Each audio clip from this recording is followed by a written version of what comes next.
that good? Do you want it higher still? A little bit higher? Okay, how's that? Better? Okay. All right, so thank you for coming out this morning and giving up your morning to learn about one of my favorite people and topics. Thank you, Stacy, for inviting me and the Knoxville Homeschool Assistance Program. And Stacy will talk a little bit more about that later to give you information about that program. My name is Jami Marstall. I grew up in central Nebraska and studied history at Truman State University, just southeast of here a little bit. I met my husband there, and we married and went on to have 4 children. And in 2016, we moved to Pella. So I'm not a native of Pella. You can maybe tell by the lack of a Dutch last name, but we have been there for almost 6 years now. My husband John works from home as a software designer. We have, like I said, 4 children. Our oldest and only boy is now a junior at Dort, studying engineering. Our second born is a sophomore working on a liberal arts degree at New College Franklin in Tennessee. And then our last 2 are still at home, currently in 11th and 7th grades. And we have homeschooled with Charlotte Mason's philosophy almost from the beginning. It took a couple of years at the beginning to kind of work out what we were doing and how we were going to approach it, and I was reading everything. But that's where we landed pretty quickly. I've been reading and studying Charlotte Mason's ideas for about 20 years now and continue to find her ideas wise and life-giving beyond education. And so I will probably continue to read and learn from her well after I'm done homeschooling. But I'm no expert. I can point you to many more wise and practiced Charlotte Mason educators, and I'm happy to do that, but thank you for letting me share with you today what I've learned and studied. So to begin, I kind of thought it would be good for me to get an idea of what the group's experience with Charlotte Mason has been. You can raise hand, or if you have, if you want to shout out when there's a content question or something, I'm happy to hear that. Who has heard the name Charlotte Mason who had heard of Charlotte Mason prior to Stacy's invitation to this event? Okay. So for some people, this is maybe the first time you're hearing the name associated with homeschooling, Charlotte Mason. But most of you have at least heard the name, the title, the label. Let's see. If I say Charlotte Mason, this is jump in. What words come to mind if you're familiar with her?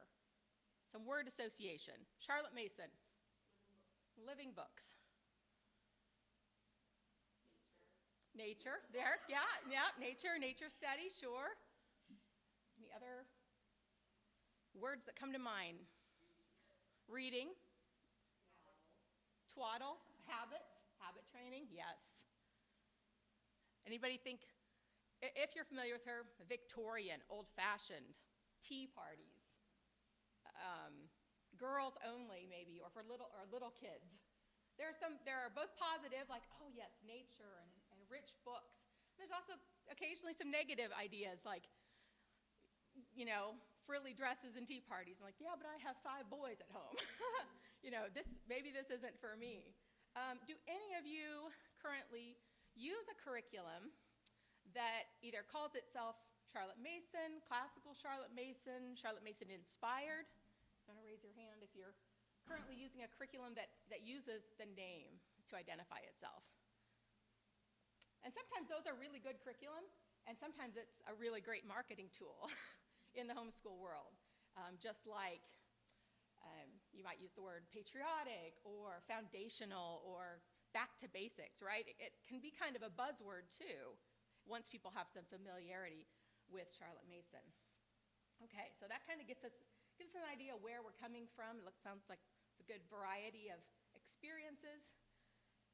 So let me introduce you to the woman herself. Charlotte Mason was born in 1842.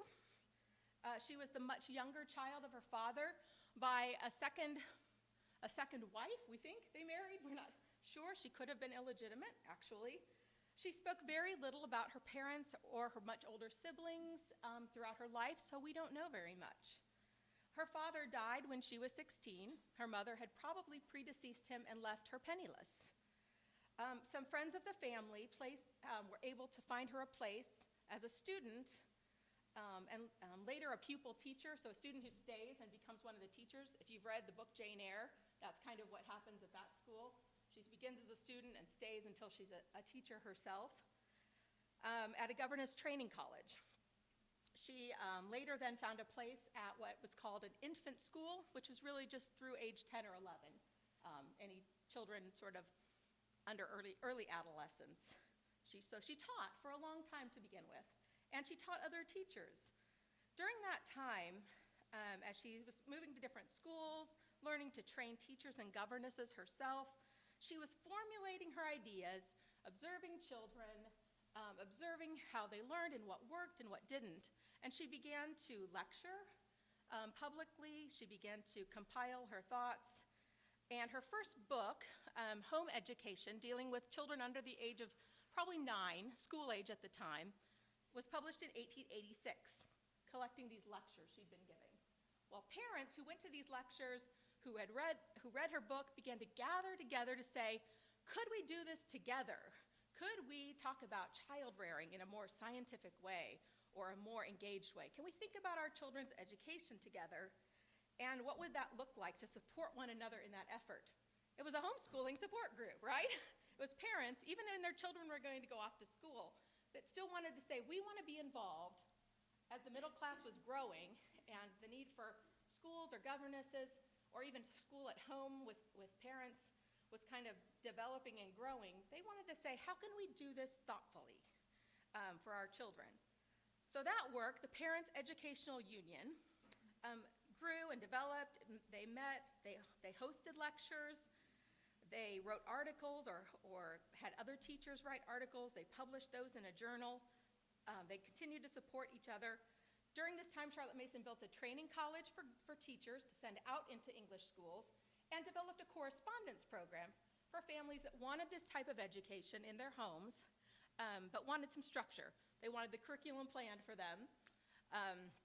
They wanted some accountability, and so she created every year a fresh curriculum to send. And of course, during this time, England has people in government in India, in Egypt, in Australia, and those correspondence programs went all over. We have letters from families in those different colonies about their experience with a Charlotte Mason education. So this work continued into the 1920s when she passed away in 1923.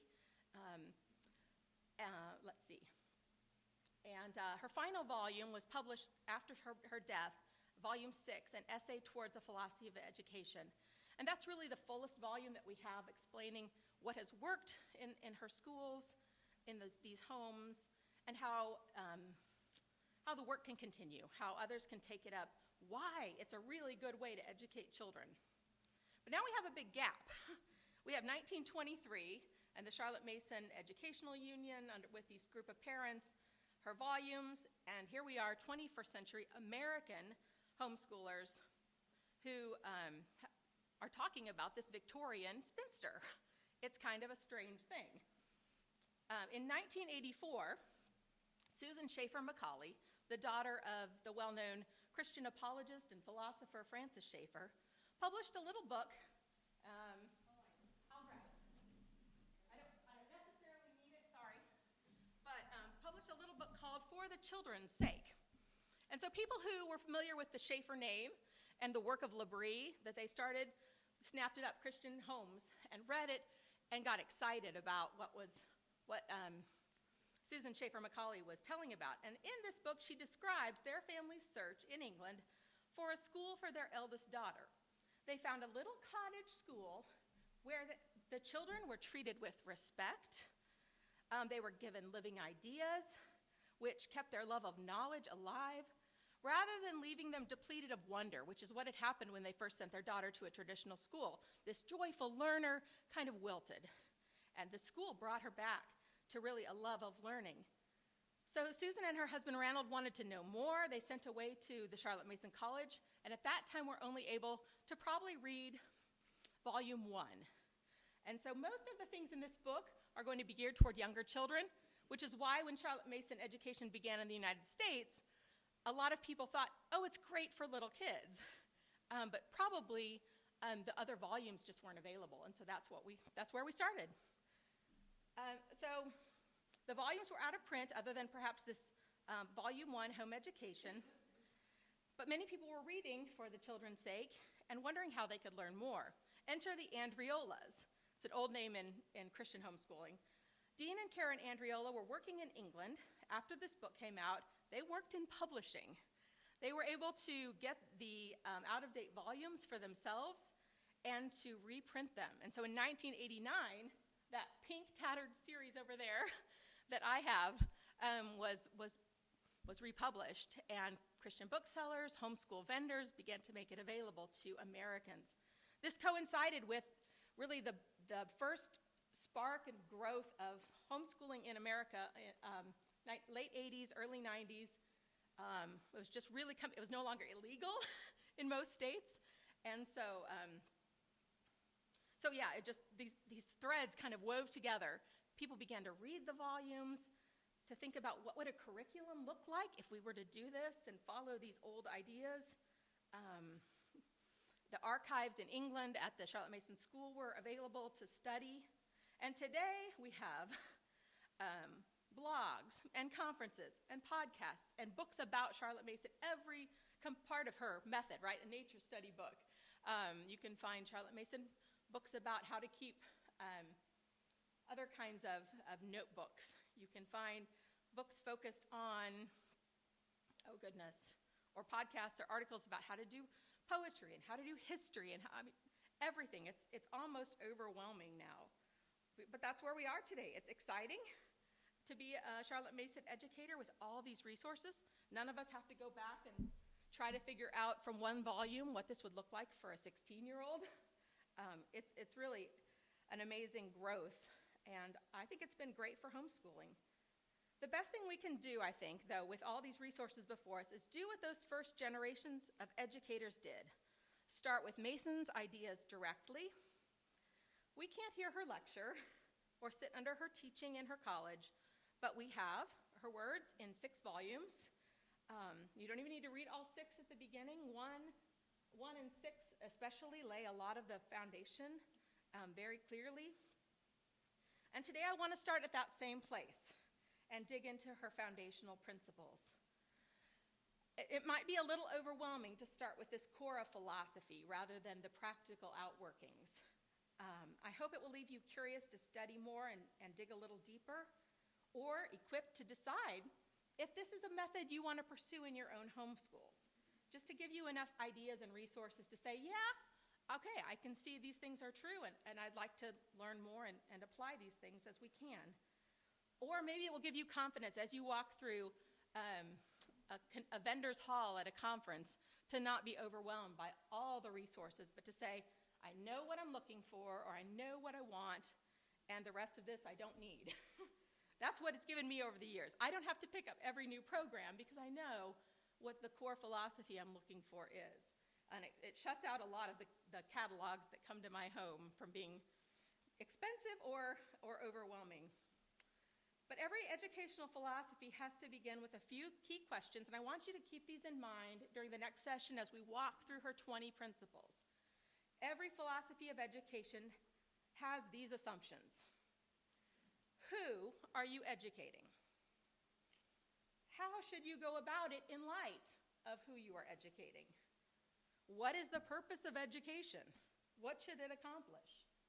And in light of who and how, what content or methods should be considered in light of these questions? And I think Charlotte Mason does a great job of offering to schools, to homes, a philosophy that answers these questions in light of what I would say is reality, which is true, of persons, of education, of the world we live in. So I'm going to stop there for introductory things, and we'll do about 5 minutes if you want to refresh your coffee or quick use the bathroom, and then we're going to jump into our longest session today on her 20 principles. And, yeah. Oh, yeah, do you want, question and initial things that pop in your mind. And do write down questions, because we're going to have time at the end to come back to things, too. But if there's something in your mind now that's kind of burning, I can try to answer it. I'm not. So you already addressed that it's not just for little kids. Does it go through high school? The, middle school? well, Charlotte Mason is fundamentally a method of education. And so it's not one curriculum. There are Charlotte Mason curriculum. But yeah, it can be used. You could have a Charlotte Mason college, because the principles really are about how we learn, how we approach learning, and then you just scale the content appropriately. I've graduated 2 kids, and their high schools were Charlotte Mason high school approaches. So yeah, the philosophy is robust enough to take it. I mean, the way I learn and approach my personal reading and thinking follows Charlotte Mason's principles. The variety of books that I read, narrating to myself. I mean, there's a few other things, but my need to observe more in nature study. Rachel in the middle there is great at Charlotte Mason nature study, personal, living it out as an adult. So I'm less good at that, but I'll get into that later. But yes, it's that, and that's one thing that I tend to use my voice in public spaces to say, no, this isn't. Well, when they're 10, I'll have to move to something more rigorous, textbooks or a classical model. And you hear that, we're going to do Charlotte Mason while they're little and then move to something that's more rigorous. And I think there's a lot of confusion in what's happening in the elementary years that leads to that, or the idea of what's rigorous in those upper years. So, yeah, if you've got kids that are moving up and you need coaching or confidence in that, we can definitely talk more about that. So, anything else real quick? Just want to make sure everybody gets a stretch break if they need it. The one thing I wanted to maybe add to what you said is, while Charlotte Mason is developing her things, she did a fantastic job on it. I learned things too, but she also read extensively and very deeply and very broadly, and that definitely influenced her. Yeah, she was a self-educated woman. I mean, at 16, she had to find a way to pay for her way in the world, really. But yeah, completely self-educated, or in very basic teacher training colleges. Women in 1860 were not being given, the great education of their time. So yeah, she was a reader and a thinker and loved to be in nature and travel in her local area. But she was also sickly. So a mom who has some health issues does not have to say, I can't necessarily do this. She sort of figured out a way to do her work despite having some health issues. So, yeah. About 5 minutes. All right, stretch, bathroom, beverage, and buckle in.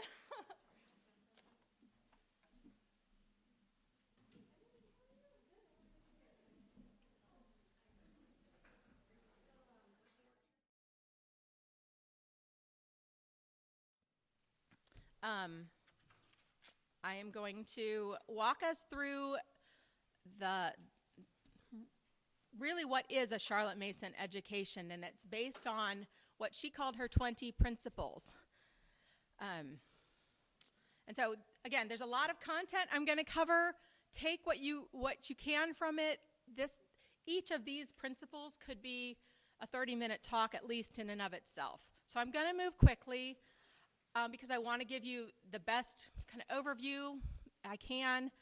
And there's a resource sheet in here where you can dig a little deeper. But please, if you have questions as we go, jot them down and we'll come back to them in the Q&A if one of the principles you want to talk about further. So a little apology. It's going to be a lot of content. We're going to move pretty quickly. But I feel like this is the best way to sort of latch on to what a Charlotte Mason philosophy looks like for education. So Charlotte Mason developed by her 6th volume what we call the 20 principles. And it's always a good idea to begin by defining our terms when we're doing philosophy. So what is a principle? Here are a few from Merriam-Webster. In a general sense, the cause, source, or origin of anything. the form which a thing proceeds, from which a thing proceeds, the ground, foundation, which supports an assertion, an action, or a series of actions, or of reasoning. A general truth, a law, comprehending many subordinate truths. A tenet, that which is believed and serves as a rule of action or the belief of a system. Charlotte Mason says, "For what, after all, are principles, but these motives of first importance which govern us and move us in thought and action?" So every action you're going to take as you proceed in education is going to be rooted in some principle or another, something you've decided is true. And these are the truths that she wants you to apprehend about education. If you want to understand Charlotte Mason's method of education, to confidently use her ideas in your homeschool, and to see these ideas bear fruit in your children's educations, a serious study of her 20 principles is the best place to start. And I say her 20 principles, but she would say these are not hers. She didn't want her name used as a label for the method of education. It actually, the schools were called the Parents Union Schools. We say Charlotte Mason Education, but at the time they were just the Parents Union Schools or the Parents National Education Union. So she said these principles are like universal laws that can be discovered and then made use of. Laws like gravity, we make use of it because it's there. That fire burns, we make use of it, either to avoid something or maybe to cook something. Like water flows, we know we need a container, or we know we can wash something because water flows. She used those metaphors to talk about her principles because as we realize how these laws, these truths are pre-existent, are existent there, we then understand that they govern the way the mind learns, and we can learn how to use them in education. So I have the two handouts for you to look at as we move through them. They've both been graciously made available to me by a couple of friends, and so please don't distribute them beyond this talk because I only have permission for your use. My friend Brandy Venzel and the author Karen Glass both have made those available. And what I like about these two, rather than just lists of the 20 principles, they both show that there's relationship between them. Brandy has some of hers, the colorful sheet, nested together to show that there's a relationship between them, that they're talking to each other. And you can see in Karen's diagram, she has the two flowers, and that there's two principles, and everything else flows and connects from those two. And I think that will be helpful. Don't necessarily get overwhelmed that there are 20 things I have to learn. It's more of the word system isn't quite right either. It's organic. It's a relationship. The way things in our bodies naturally work together. If you go to the doctor and he's trying to figure something out, hopefully he considers that things are related, that they're not chopped up from each other, that they're a whole. And that's what I want you to think about with the principles. Don't chop them up and separate them, but think about them working together. So let's begin. Principle number 1, children are born persons. All educational philosophies have to begin by considering who is being educated. What does it mean that our children are born persons? The modern tendency in reading this tends to focus on the individuality of the statement, to think about how unique each of our children is. Personhood is indeed unique and individual. Mason is developing an educational philosophy, though, that any parent or teacher can make use of. So she has something more universal in mind. The principle is emphasizing what is common about humans. What can we know about children? What can we know about people? How are they like us? What does it mean for education that we have a shared human nature? Mason wants us to focus on the spiritual similarities between persons, specifically that there's the existence of a mind which can be educated. A child is born with a complete mind of his own, ready to learn and grow. He does not have to wait to evolve or develop a mind, and this was not a strange thought to the Victorians. If there was physical evolution and they were kind of working through some of those new ideas, maybe there was a mental evolution, and so a baby was like an oyster And maybe at some point they would grow enough to be able to think thoughts. But Charlotte says, no, they're born with a mind ready to go, ready to learn, just like you and like me. A child being born a person means that he is like us in nature, but yet separate from us. He is not ours to shape and mold like clay, and yet we have a responsibility to him in his ignorance and immaturity. Education then comes in, and education in its root words means to bring up, to lead out. And that's the work we have as educators, as homeschooling parents. To lead this person into maturity, to bring him up into a full personhood, an inheritance of knowledge and relationships and self-governance. The rest of the principles will give us more guidelines and tools for how to do that, but we have to begin with the right view of the student, of who it is we're educating. Part of Mason's emphasis on this principle is the distinction between the physical brain and the spiritual mind. Listen to what she says. I am anxious to bring before teachers the fact that a child comes into their hands with a mind of amazing potentialities. He has a brain too, no doubt, the organ and instrument of the mind, as a piano is not music, but the instrument of music. So when we're discussing educating children, we have to make this clear distinction. We are not training brains with physical stimuli. That leads us to behaviorism with our children, as though they're animals rather than persons. They're not computers that need data downloaded, but they have a mind that needs to be educated. And the principals are going to do a beautiful job of talking about this. So this approach to education is going to require some faith on your part. We won't always be able to measure or quantify or test what our children have learned, but we need to honor them as persons, and we trust that they have a mind, and the right methods of education will educate them, will reflect that. Principle number 2, because children are born persons, see the relationship? Because they're born persons, they are not born either good or bad, but with possibilities for good and for evil. This is a principle that tends to ruffle feathers pretty quickly. And more than one mother has walked away from Mason's philosophy because she misunderstood this principle. Mason is laying out an educational philosophy. She's not making a theological statement. Mason was deeply Christian. She was a faithful Anglican. She affirmed the doctrines of her church about the nature of man. So she's not saying children are born without sin. She's also not a follower of Rousseau, a romantic, saying that children are born good, and if you can just keep them away from bad people, they will stay good forever. She's neither of those. She's pushing back on something very specific from her time. The Victorians believed that a child, and we do too sometimes, could inherit a good or a bad character from his parents. A child born to a thief would by default grow up to have a thieving character. A child born to an upstanding nobleman would, of course, have a good character.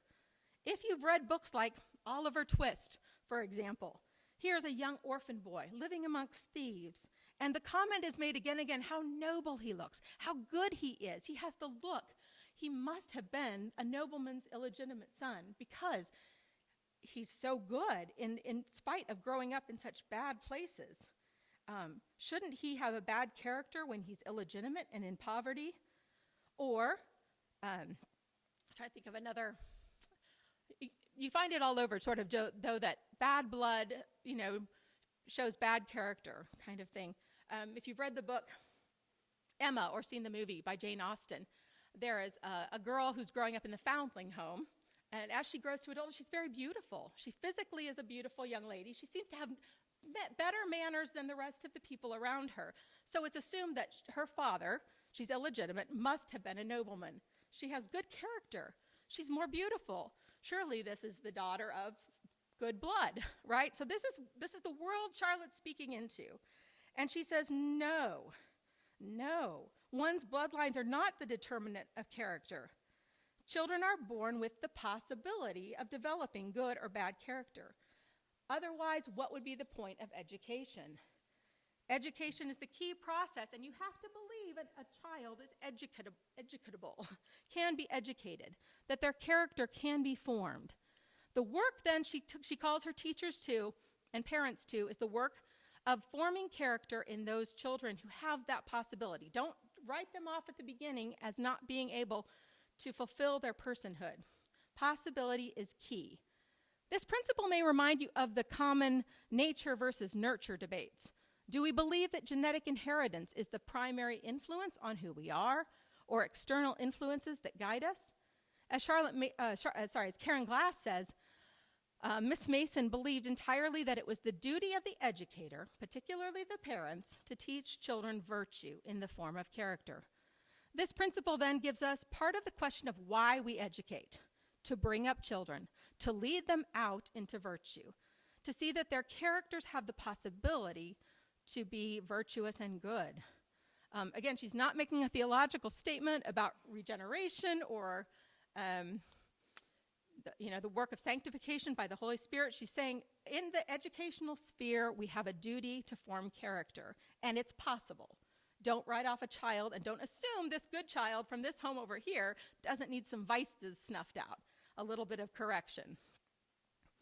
Mason says the educator has to deal with a self-acting, self-developing being, and the business then is to guide and assist in the production of the latent good, bring out the good, dissipate the bad tendencies, to prepare the child to take his place in the world at his best, with every capacity for good that is in him developed into a power.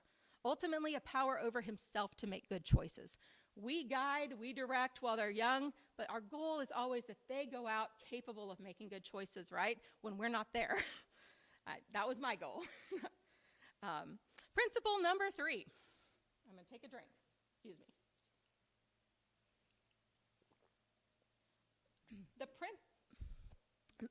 The principles of authority on the one hand and of obedience on the other are natural, necessary, and fundamental. Charlotte is saying we live in a morally ordered universe. This is why character matters. And there is a hierarchy built into the natural world. The work of bringing children up, of forming their characters, has been given to parents, and the parents sometimes outsource that to some educators, right? If we use traditional schools or tutors. And our children are responsible to submit to this authority and to be willing to be instructed. But we are also under authority. There is a creator and a lawgiver to whom we answer and to whom we submit. Mason says principle number 3 is natural, necessary, and fundamental. It's woven into the designs of our relationships with our children. We can think of this principle as a hinge between the who we're educating and the why we're educating. Who and why? Persons to form their characters because there's a moral universe. And we have to submit to it, and they have to learn to submit to it. All right. And so now we can kind of move a little bit into some of the hows of Mason's educational philosophy. If we know that we're educating persons whose characters need to be formed, principle number 3 describes the relationship between the educator and the student as they fulfill their responsibilities towards one another. Now we consider how can this approach to education even be accomplished? It maybe raises the questions, well, what methods can we use? Is our authority limited in any way? Can we do whatever we want to bring this good formation of character about? Are there methods which would attack the personhood or abuse our authority when we educate our children? Principle number 4. Look at the principle number 3. If you look at Brandy's sheet, ends with a but. So that takes us right into principle number 4.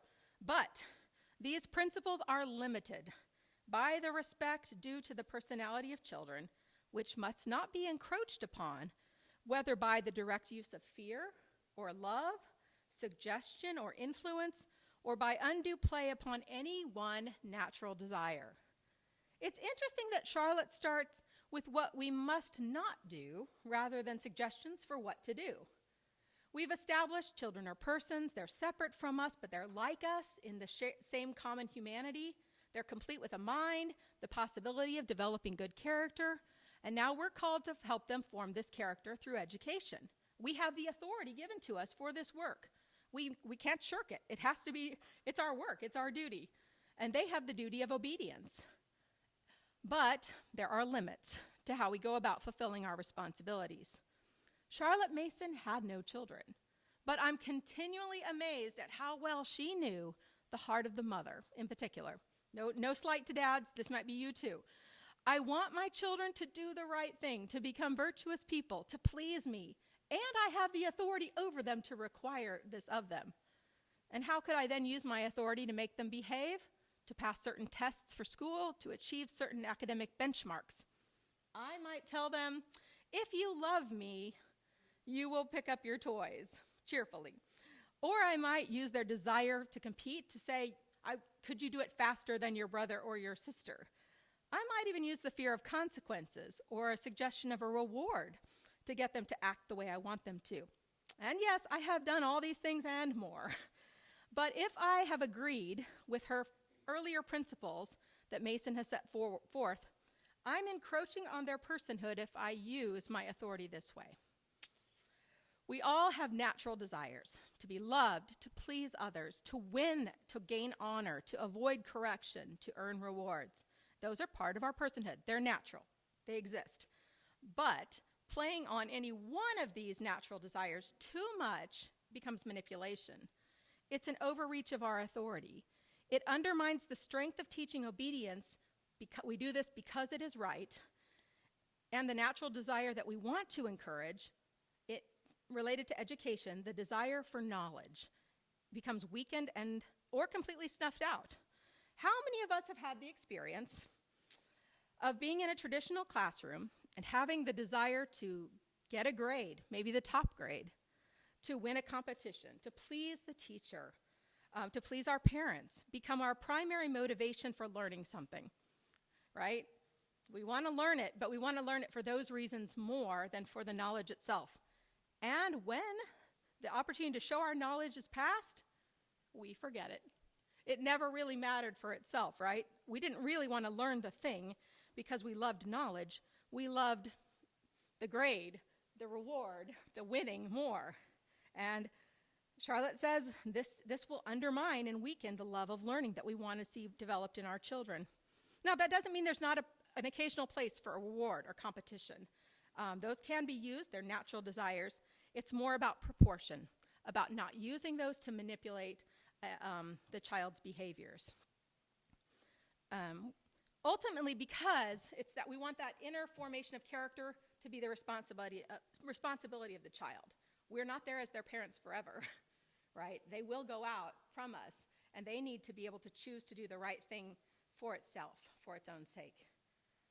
All right, so that's what we can't do. And maybe that feels really limiting. Maybe you're thinking, oh, what about the sticker charts?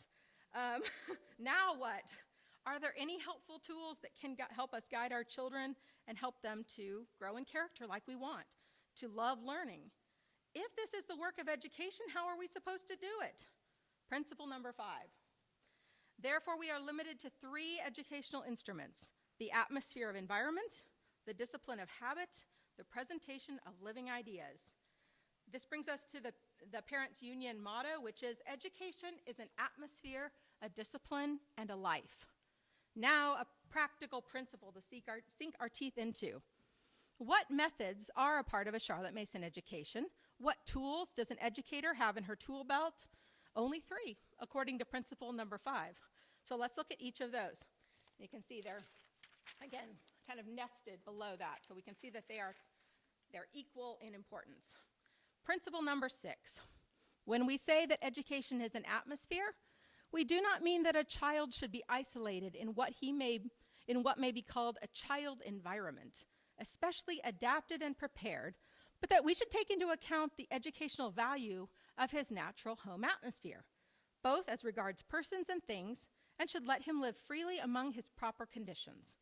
It stultifies a child to bring down his world to his level, to bring down the world to his level. Charlotte begins by clarifying what she does not mean. Again, she starts with the negative, by education as an atmosphere.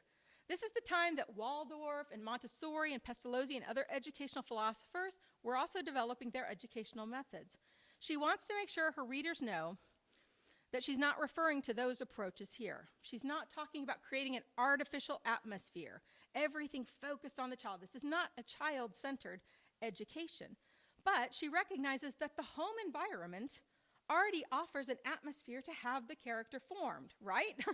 We see this as we get married, as we have children. All of a sudden, the relationships we're in, the natural environment, gives us so many opportunities to see our character formed. Relationships with other people, with the natural world, having meaningful work to do as a member of a family. This isn't a special greenhouse with perfect conditions. A child will be influenced and affected by others in the home. He will influence and affect others in the home, and he needs to see that. That's the natural home atmosphere. We want to teach a child rightly to relate to the world and the persons around him as they are. We don't want to bring it down to an artificial level. Pretend that his maybe unkind words don't hurt somebody. You know, things that we might do to protect the children from the reality of their actions and how they impact others. We want them to learn to care for people and things, the environment that they live in, their toys, their clothing, to have responsibility. A home with beauty and order, of hospitality and learning, of reverence and faith, of sorrow and joy. All of these are part of the work of instructing children. And they work so much better than any artificial program for responsibility or a poster of how to be responsible could do.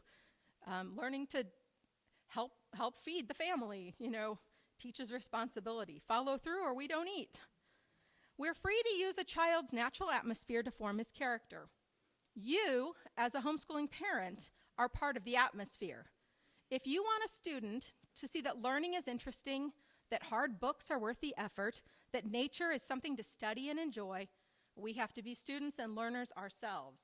Yes, that means I can't grumble about nature walks or science experiments, which is easy for me to do. Otherwise, I create an atmosphere that interferes with that natural desire for knowledge about the natural world.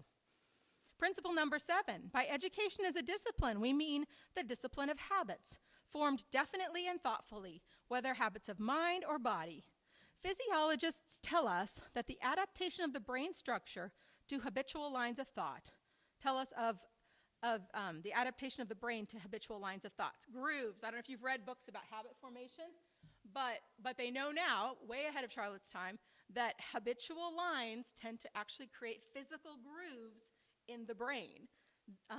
It's not quite as optimistic as she hoped in 1880 or 1890 that once those were formed, you would always act right. We can get out of habits pretty quickly, but there is a physical change on the brain when we form mental habits. If you've spent much time reading or hearing about Charlotte Mason, you've probably heard about habit training. This is where that comes from, is this principle, the discipline of habits. This is one area of Mason's writing where, again, I'm just amazed at how ahead of her time she was. She did understand that many of the decisions we make every day are habitual. We don't think about them, good or bad. Our lives tend to run along certain lines of conduct that we've formed maybe when we were children, or maybe we've had to work to reform something. And if we keep that groove up, we tend to follow those. She described in her volumes what we now call decision fatigue, and wanted to reduce this for children as an aid to good character. The more you have to think about what the right thing to do is, the more exhausting it gets to do it, or to do it again the next time. And a strong character requires willpower, which is limited. The discipline of habit build up the ability to choose to do the right thing when one's feelings or one's interest works against doing so. Listen to Mason as she quotes the Greek philosopher Aristotle. As has been well said, sow an act, reap a habit. Sow a habit, reap a character. Sow a character, reap a destiny. The great function of the educator, back to that, what's our job, is to secure that acts shall be so regularly, purposefully, and methodically sown that the child shall reap the habits of the good life in thinking and doing with the minimum of conscious effort. Save your will for the really hard battles. Don't will about getting up in the morning. Don't will about going to bed at night. Something, trying to think, obeying your mom on the simple things. Save your will because you're going to need it. There's a lot harder stuff out there for our kids to will against, right? We want them to have strong wills, which strong wills, we'll talk a little bit more of that with the way of the will. Maybe we do want them to have strong wills. We have to flip that on its head a little bit. Mason lays out 3 keys to habit formation in her volumes.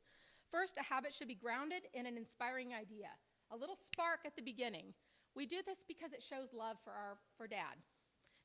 Just a little inspiring idea to get that habit going, because we want to take care of our home. Because it's important that your teeth don't fall out. Maybe it's brushing your teeth. Something that inspires them to take care of something or to follow through with a habit. Second, only one habit should be addressed at a time. That's hard, because we all have lists, and we're just going to work on it all at the same time, and we're going to fix it, and we're going to be a working family, and everybody's in tears, and then all the habits are dropped. Yeah, we've all done that. It takes a considerable amount of effort to form a new habit. Once a habit is consistent, then it's time to maybe add another. And we know this for ourselves. If we decide we're going to get up earlier, exercise every day, track our food choices, clean the kitchen every night, etc., it's not long before we're overwhelmed and we chuck all the new habits. Children who have developed key intellectual habits early in their school careers are so much easier to educate as they get older and are less likely to just obey because they want to please mommy. They're ready to cooperate with you in this rich living education. Those habits are attention, neatness, consistency, reflection, fortitude. They're all foundational to this character-forming education. Principle number 8. In saying that education is a life, the need of intellectual and moral as well as physical sustenance is implied. The mind feeds on ideas, and therefore children should have a generous curriculum. Our third tool of education deals with the curriculum that we provide. And by curriculum, I mean something broader than just maybe the program you purchase for a certain subject. It's the way. Curriculum means the way. So it's all the books, all the resources, all the nature study, everything that goes into what we would say that's school. Let's see. In the curriculum we provide. After we consider how to make use of the natural home atmosphere, work on building good habits, now we turn our attention to what? The content of this education. Yet, we still don't want to encroach on the personhood of the child. Remember, the mind is spiritual. And by spiritual, I mean there's no physicality to it, right? It's immaterial. While atmosphere and discipline deal more with the physical world that the student inhabits, education as a life is dealing with the spiritual reality of ideas. This method of education offers a child living ideas, ideas which feed the mind the way food nourishes the body and bring about growth and health. And we can have an idea that inspires good character. Without life, ideas which nourish the mind, there can be no education. The mind doesn't flourish, it doesn't grow if there are no ideas. We want our children to be virtuous, but we can't compel them with love or fear, as Principle 4 said. However, we can provide them with inspiring ideas. We can lay before them a curriculum full of seeds, which they take in for themselves and they make their own, which bear fruit. All those ideas, once taken hold of, work so much more deeply on our children than any list of good behaviors to check off that they might memorize or any threats or other compelling things ever could do. All right, before I move to 9, take a little drink. And we're okay on time, I think. We're about halfway. And some of these are getting much shorter as we go. So that's good. All right, principles 9 through 11. I'm going to read all 3 and then kind of break them out, but they work together. Principle 9, we hold that a child's mind is no mere sack or bag to hold ideas, but is rather, if the figure may be allowed, a spiritual organism with an appetite for knowledge. And this is its proper diet, with which it is prepared to deal, which it can digest and assimilate as the body does food.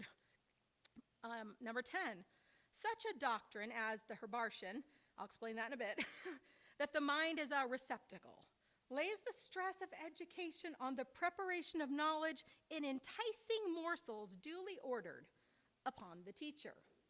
Children taught on this principle are in danger of receiving much teaching and little knowledge. And the teacher's axiom is, what a child learns matters less than how he learns it. Number 11, but we, believing that the normal child has powers of mind which fit him to deal with knowledge proper to him, give him a full and generous curriculum, taking care that only that the knowledge offered to him is vital, living, and that facts are not presented without their informing ideas. Out of this conception comes our principle, and that's going to move us to 12, but I don't want to go there yet. So we're going to hang on the end of 11 as a hinge to 12. I'm going to quickly move through these, through 9 through 11, and explain how they work together and in the how ideas are presented to the mind. And that will inform the way lessons are presented, or when you're looking at books and things, are they presenting them in a way that fits the mind as it is. In Principles 9 and 10, Mason takes a bit of a side path to deal with one of the leading educational philosophies of her day. She states that the mind is not a sack to hold ideas. It is not passively waiting for others to dump information into it. Remember that how we understand a person is fundamental to how we teach. If a person is a computer, a machine, we can just expect to download the data and get the output. If a mind is a cupboard, we just open it up and put the cans into it, pull the cans out when we want them later. The cupboard is unchanged. But the mind is a spiritual organism. It's organic, it's living, and what it's hungry for to grow is ideas. And those ideas, once they're digested, change a person. Once they're really taken in, taken hold of, understood, they begin to work on the person. The child is the one who takes in the ideas, who does the mental work, who makes the connections. We, the teachers, the parents, we present the ideas, though how we present them matters, and I'll get to that in a bit. If the mind is a box, a sack, then everything will depend on you, the teacher, to get everything organized right, the right size of information, the right presentation, or it won't fit into like a key, it won't fit in right, and we won't have what we want.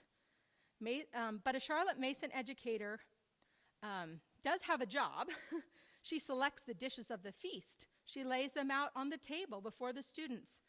But we don't know which nutrients our children's minds always need, or how much they can take in, how much they will use for growth.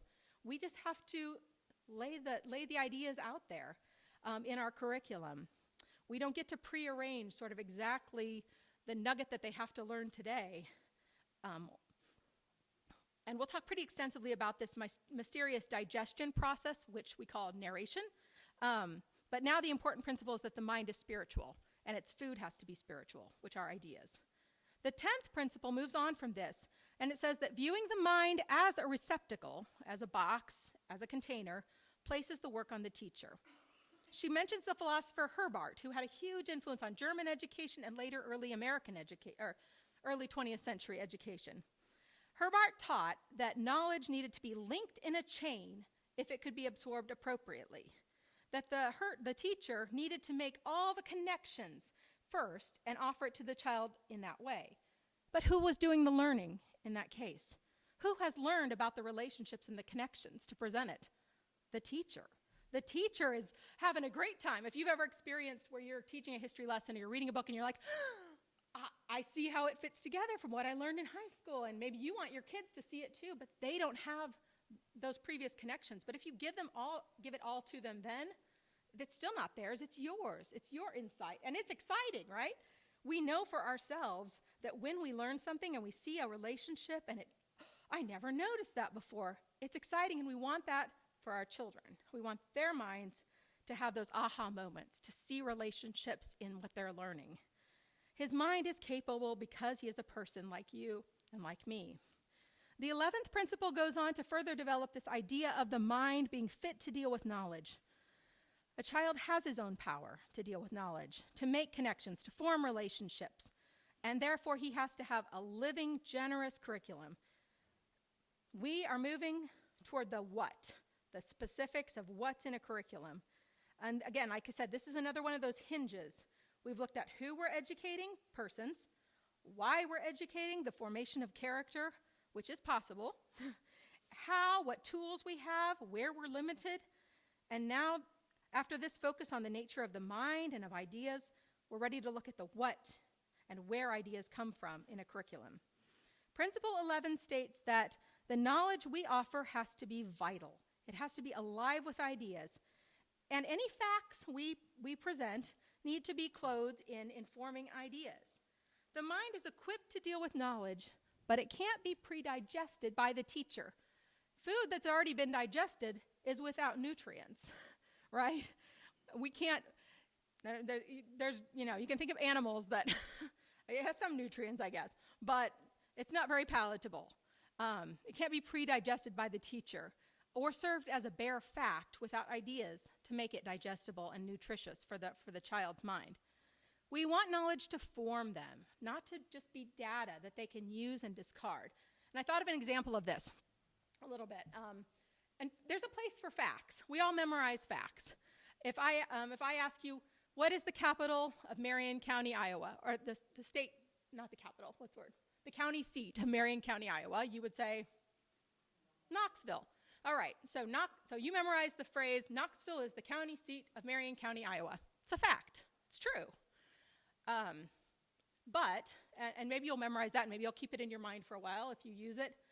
But if we were to have a conversation and talk a little bit about what county government looks like, what functions it has, what a county is in a state, if we were to talk about some of those informing ideas, all of a sudden, Knoxville is the county seat of Marion County, Iowa, has other things to hook up to it. It's more than just a bare fact. You know what a county is and how it functions in a state. You know what the role of county government is and why a county has a county government. And that's a very small nugget. George Washington is the first president of the United States. Okay, that's a fact. And you can hold that in your mind. If you don't know what a president is, if you don't know what the United States is, or if I were to add the phrase under the current Constitution, that might raise a little, maybe there's a history lesson there in the government that was established before the Constitution. So you see, as you add those informing ideas, that fact comes alive and it begins to mean something more than just eeny, meeny, miny, mo, right? George Washington was the first president of the United States. If you didn't understand the context, you're just saying words, right? A few informing ideas that you gather, you've probably collected yourselves as you've gone on, but a child needs time, needs experience, and needs a generous curriculum for those informing ideas. Okay, go back to the end of Principle 11. And it says, out of this conception of the mind learning by vital ideas comes our principle that education is the science of relations. That is, a child has natural relations with a vast number of things and thoughts. We train him upon physical exercises, nature lore, handicrafts, science, and art, upon many living books. For we know that our business is not to teach him all about anything, but to help him make valid as many of those firstborn affinities that fit our new existence to existing things. That's a quote from Wordsworth's Prelude, a poem. But so our job, our business, is to help begin the relationship building work for all the things a child comes into the world wanting to relate to. His new existence, he's a new person in the world with existing things. The world that came before him in terms of history, the geography around him, all those existing things we want to help him relate to, build relationships with. If you look at Karen Glass's chart, this comes from her book In Vital Harmony, and Stacey has a copy here and I have a copy if you want to look through that. It's so helpful because what Karen did as she read and studied the volumes is she said, no, there's not really 20 principles that we list out. There are 2 principles. Children are born persons. Education is the science of relations. Who and what? And then she works out those other principles from that point. It's really a wonderful book to show those deep relationships and a huge influence on my own understanding. Let me find my place. Because children are born persons, they have natural relationships with many areas of knowledge. Our work then is to offer a curriculum that provides as many opportunities as possible for the student to make connections. They're born with an inheritance as persons, and it's our work to offer it to them fully and freely. We don't have to know everything. All the knowledge is not going to come from us, but we're going to find it. We're going to find it where it is in the world. We're going to offer the books to them. We're going to take them out to look at things. The ideas from this generous curriculum are central to forming their affections, what they love, what they wonder at, and what we call their moral imaginations. Again, key to the formation of their characters, which is the true work of education. Principle number 13, continuing in our practical vein, in devising a syllabus, so what we're going to study for a normal child of whatever social class, no limits here, no limits on who can have this education, 3 points must be considered. He requires much knowledge. This is quantity. This is richness. The mind needs sufficient food. Don't starve the mind. The knowledge should be various. We're not going to eat all steak. We're not going to eat all potatoes. We're going to have variety, for sameness does not create appetite, curiosity. Knowledge should be communicated in well-chosen language because his attention responds to what is conveyed in literary form. Here then are some guidelines for this curriculum that we're going to set, whether we develop it ourselves or we use a curriculum that we find at the curriculum fair or online. This is what we want to find. We want to see these things in a Charlotte Mason education. Much knowledge. The mind needs sufficient foods. Many subjects, but not many programs, and I'll get to that in our second session. Knowledge should be various, which stimulates curiosity. Knowledge needs to be communicated in well-chosen language. That's often going to be stories for young children, narrative language, history told like a story, geography, where there's a person telling about the place rather than just encyclopedia kind of facts. We want that beautiful language. It's also going to be the foundation of your language arts program, so the books your children read are going to be hugely formative for the kind of language they can use. It's important.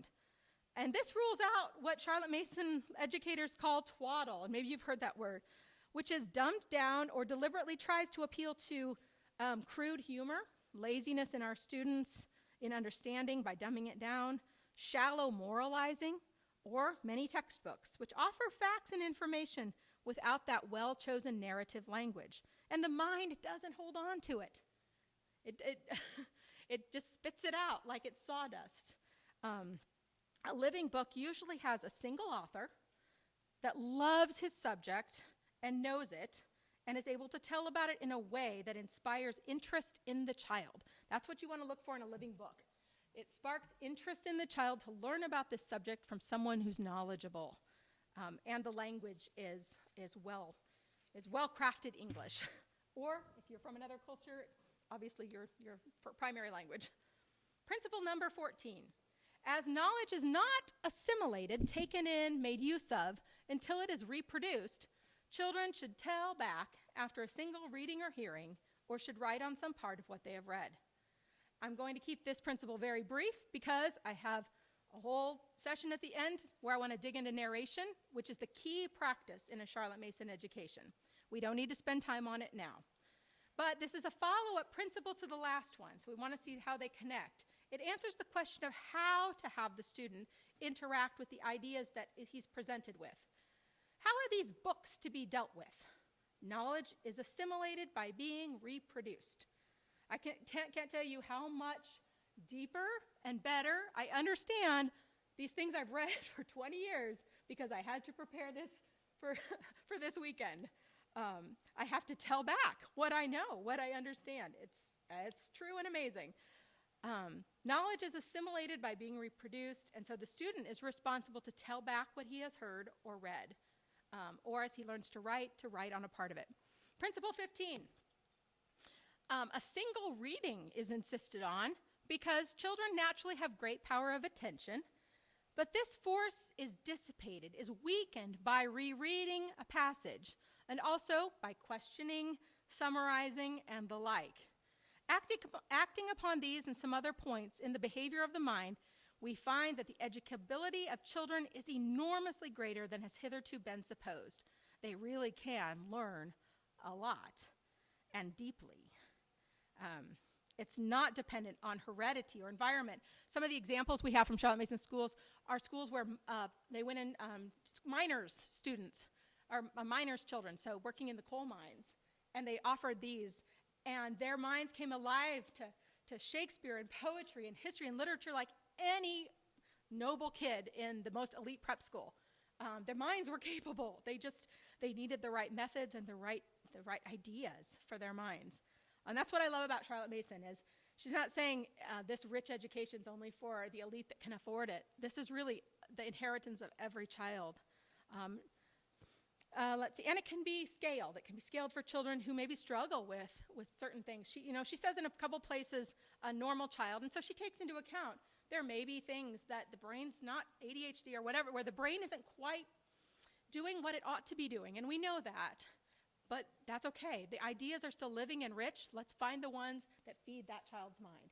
Don't write him off. Don't give him a minimal education. Let's work with where there's maybe a gap in the mind and brain connecting well. Okay, sorry, detour. I promised myself I wouldn't make those. One key part of Principle 14 is further developed here. The reading should be a single reading, not gone over again and again. Why?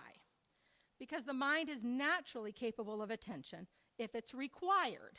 But if a student knows there's going to be multiple chances to go over the material again and again, why pay attention? The attention loses force. Other than rereading, the other things that might weaken attention would be the teacher asking questions, summarizing things for the student. Why listen carefully if the teacher's going to tell me what we just read in a summary? Or why don't I just wait until the comprehension questions come out, and then I'll go back to the reading and figure out what she wants to know, right? Why pay attention? You've already turned it off. You just want to get the right answer. The desire for knowledge is diminished. Charlotte Mason encouraged students to come up with questions themselves, to make summaries, because then it was their minds making the connections, ordering the ideas, processing the key points. These are all high-level thinking skills. But if we do those things for the student, provide a worksheet that's done all the work, pulled out all the information or the interesting points, then we diminish his appetite and his natural ability to build relationships with knowledge. It's very different from the way most of us are taught. And again, it requires some faith. Charlotte Mason says, believe in mind. The mind of a person is created to be nourished by ideas, to have them take hold in ways that will form his character and his relationships. I like to tell people it's hidden. It's planting seeds. Our work as teachers, as parents, is to prepare the soil, the atmosphere, the habits, to plant the seeds, ideas presented in literary language. And then the seed in the soil will do what it is meant to do. We don't push roots down. We don't pull stems up. We let the seed do the work in the soil, trusting in the power of the child's mind and the livingness of the idea.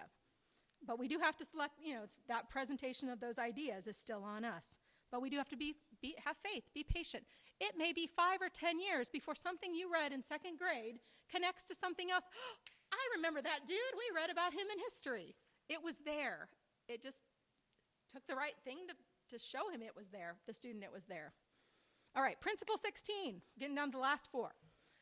There are 2 guides to moral and intellectual self-management to offer children, which we may call the way of the will and the way of the reason. We're going to transition now from our work as teachers to the student's work for himself, self-education. If you look at Karen's chart, she has children are born persons, education is the science of relations, and then in this middle section, knowing yourself. You as a person need to have a relationship with yourself. This is the ancient wisdom of education, know thyself. And you have 2 components that make you a person that you need to know. Your will, how you choose, and your reason, how you think, how you accept ideas. This is a shift in the principles. It's building on the previous ideas, but the emphasis is different. Let me skip ahead just a smidge here. All right. Karen's chart shows that children are born persons. The work of education is to help them develop good character, and this is done through the atmosphere, discipline of habits, living ideas. Those living ideas are presented in the curriculum. And all education should aid the student in building relationships with the knowledge proper to him as a human. And this is the work of the educator. But at some point, a student is called on to take up the work of persons unique to themselves as image bearers. He needs to be able to choose, to will, and to reason, to make decisions. And these are the two guides to intellectual and moral self-management. These are the relations the child has within himself, and he has been given authority, back to principle 3, over himself to do what is right. The previous principles have dealt with the tools we have as teachers, as parents, to help him form virtue and his character through these tools we're given, but now he needs to take up the tools and do it for himself. Principle number 17 is the first of those. The way of the will.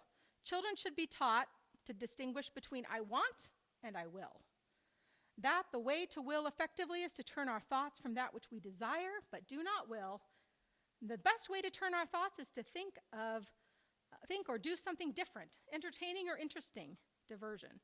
That after a little rest in this way, the will returns with new vigor. I'm going to skip down and go and explain that. The first of the two guides to moral and intellectual self-governance is the way of the will.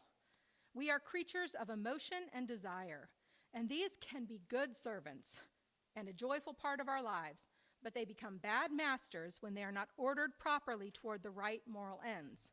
And this principle tells our students and us that we can choose. We can choose between what we want and what we will. We do not have to be slaves to our passions. Adulthood, this bringing up into maturity that education plays a role in, requires that we're able to make ourselves do what we ought to do, not necessarily what we want to do. It's adulting. It's hard. Charlotte Mason offers some helpful ideas to strengthen our wills when they are weak. She says that by turning our thoughts away from that which we desire but don't want to choose, and diverting, when our will is weak, think about something else, do something entertaining, distract yourself, and then come back with refreshed willpower.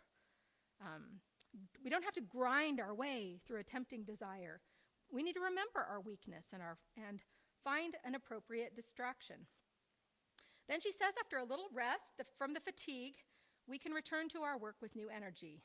But this choice to divert ourselves needs to be conscious. That's how a muscle is developed. We can't divert. It's better, when they're younger, we will do some of the distracting and diverting, but it's something that we want to see our children do for themselves when they get into a mood or when they're tempted to do something, that they can exercise that muscle, change their thoughts enough so that pressing want and desire diminishes over time. Sometimes we're going to fail, right? We've eaten the donut. Sometimes we're going to fail, and that's okay. It's part of developing our character. Come back to it again the next day. Habit training can certainly help shore up the will until that those internal muscles are built. Good habits will reduce decision fatigue for our children in doing the things they ought. If it's just the way that it is, they don't have to think about it. My friend Cindy Rollins made her children, she had 8 boys, write a narration every school day by the time they could write about 5 sentences. There was no choice about which day they could write or not write, because if it was up to their will, they never wanted to write. Their will and their want were placed in competition because they weren't likely to want to write very often. They wanted to go play. But if it was a school day, they wrote their narration. The habit was built, no arguing with mom, that's the way we're going to do it. Perhaps you can think of other areas of life where your wants are stronger than your wills, and a habit or some means of diversion have served you well. We want to teach our children they have power over themselves. And that's a key part of knowing that they can choose to do the thing that they want to do, not the thing that maybe they initially desire. All right, principle 18, the way of the reason. We teach children, too, not to lean too confidently on their own understanding, because the function of reason is to give logical demonstration of a mathematical truth or an initial idea accepted by the will. We're going to kind of get into some deep waters here with the way our minds work as we reason. The other guide to the type of self-management we desire to see in our children is the way of the reason. The two aspects of personhood that are essentially part of our natures are the ability to will and choose. This is what animals don't have, right, as humans. If we're just talking about what makes a human different from an animal. We have the ability to will, to choose, and we have the ability to reason. It's an excellent servant like the others, but it can be a bad master. We want it well developed. It has its limits. By reason, Charlotte Mason is not referring to the broader capacity for thinking, reflecting, organizing information, making connections. Her focus is more narrow. It's the ability to logically produce an argument to support or prove an idea. And I think most of us are probably going to agree it's a fine intellectual tool. However, what happens if that initial idea that we've accepted is a faulty one, even an immoral one? The work of reason is not to accept or reject the idea, but prove it. And it's not hard for our reason to justify ideas which we've already accepted. That's its job, which makes it excellent for mathematical proofs, but not an infallible guide beyond that. When we look at history or even current events, we can find people who have argued logically on two different sides of an idea with very different outcomes once the argument has been made and can be acted on. The work is to look back at the initial ideas that were accepted or rejected before the reason was set in to prove it. We don't want to stop others from reasoning, nor do we want to control every idea which may come to our children forever, though there's a time when they're younger, certainly, to guide and limit some of those, and they're gaining the necessary knowledge and experience to test ideas and to cast some aside. So what do?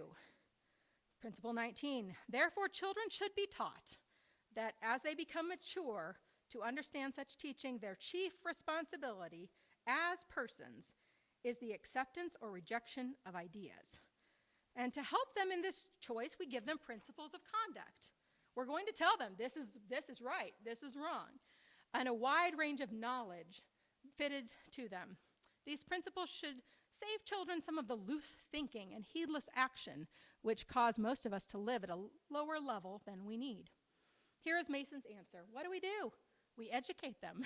We remember they are persons with minds which can know and are hungry for knowledge, that they have characters that we're responsible to form using the three tools we're limited by, and they need relationships with all sorts of knowledge, with God through his word, with all mankind through time and geography, with the natural world. They need to be able to compare ideas, to see how they worked out in history, to see them depicted maybe in a story in literature. We're giving them ways to assess good ideas from bad ideas. We want them to expose them to the best ideas, truth, beauty, and goodness in our curriculum. The more true and good stories they read, the more quick they will become to recognize a bad idea. It's like to see a crooked line. They'll notice it's crooked because they've paid attention to straight lines. We want to give them the straight lines so that they can, on their own, begin to see where the line gets crooked. This is the work of education. Of course, it has some limits. We all know or have children who, despite our teaching, have made other choices about initial ideas and have proof for them in their own minds. Personhood means we can't reach into our children's hearts and souls and control all their thoughts or failings of reason. And of course, we know we have some failings. We maybe have accepted ideas and we're pretty convinced of them, and we're relying too much on our reason. We need to go back and examine the initial idea. But as Charlotte Mason has said so well, let us try, however imperfectly, to make education a science of relationships. In other words, try in one subject or another to let the children work upon living ideas. In this field, small efforts are honored with great rewards, and we perceive that the education we are giving exceeds all we intended or imagined. Principle 20, we've come to the end. We allow no separation to grow up between the intellectual and spiritual life of children, but teach them that the divine spirit has constant access to their spirits and is their continual helper in all the interests, duties, and joys of life. Lest we feel that this is too great a responsibility for us, Charlotte reminds us of another aspect of personhood. She was a deeply devout woman, And while she gives tools and ideas for how to educate children, how to establish the right atmosphere, which habits to form, how to lay out a feast of living ideas, she's always working from the understanding that all truth is God's truth, that persons are first and foremost spiritual beings whose spiritual lives are not ultimately our responsibility, but that of their Creator. Their hearts and minds are not in conflict. We cannot teach them all we want to or need to. We cannot have perfect control with certainty about our children's characters, but we can have faith and joy that we have a helper in our efforts, and they do as well. Thank you.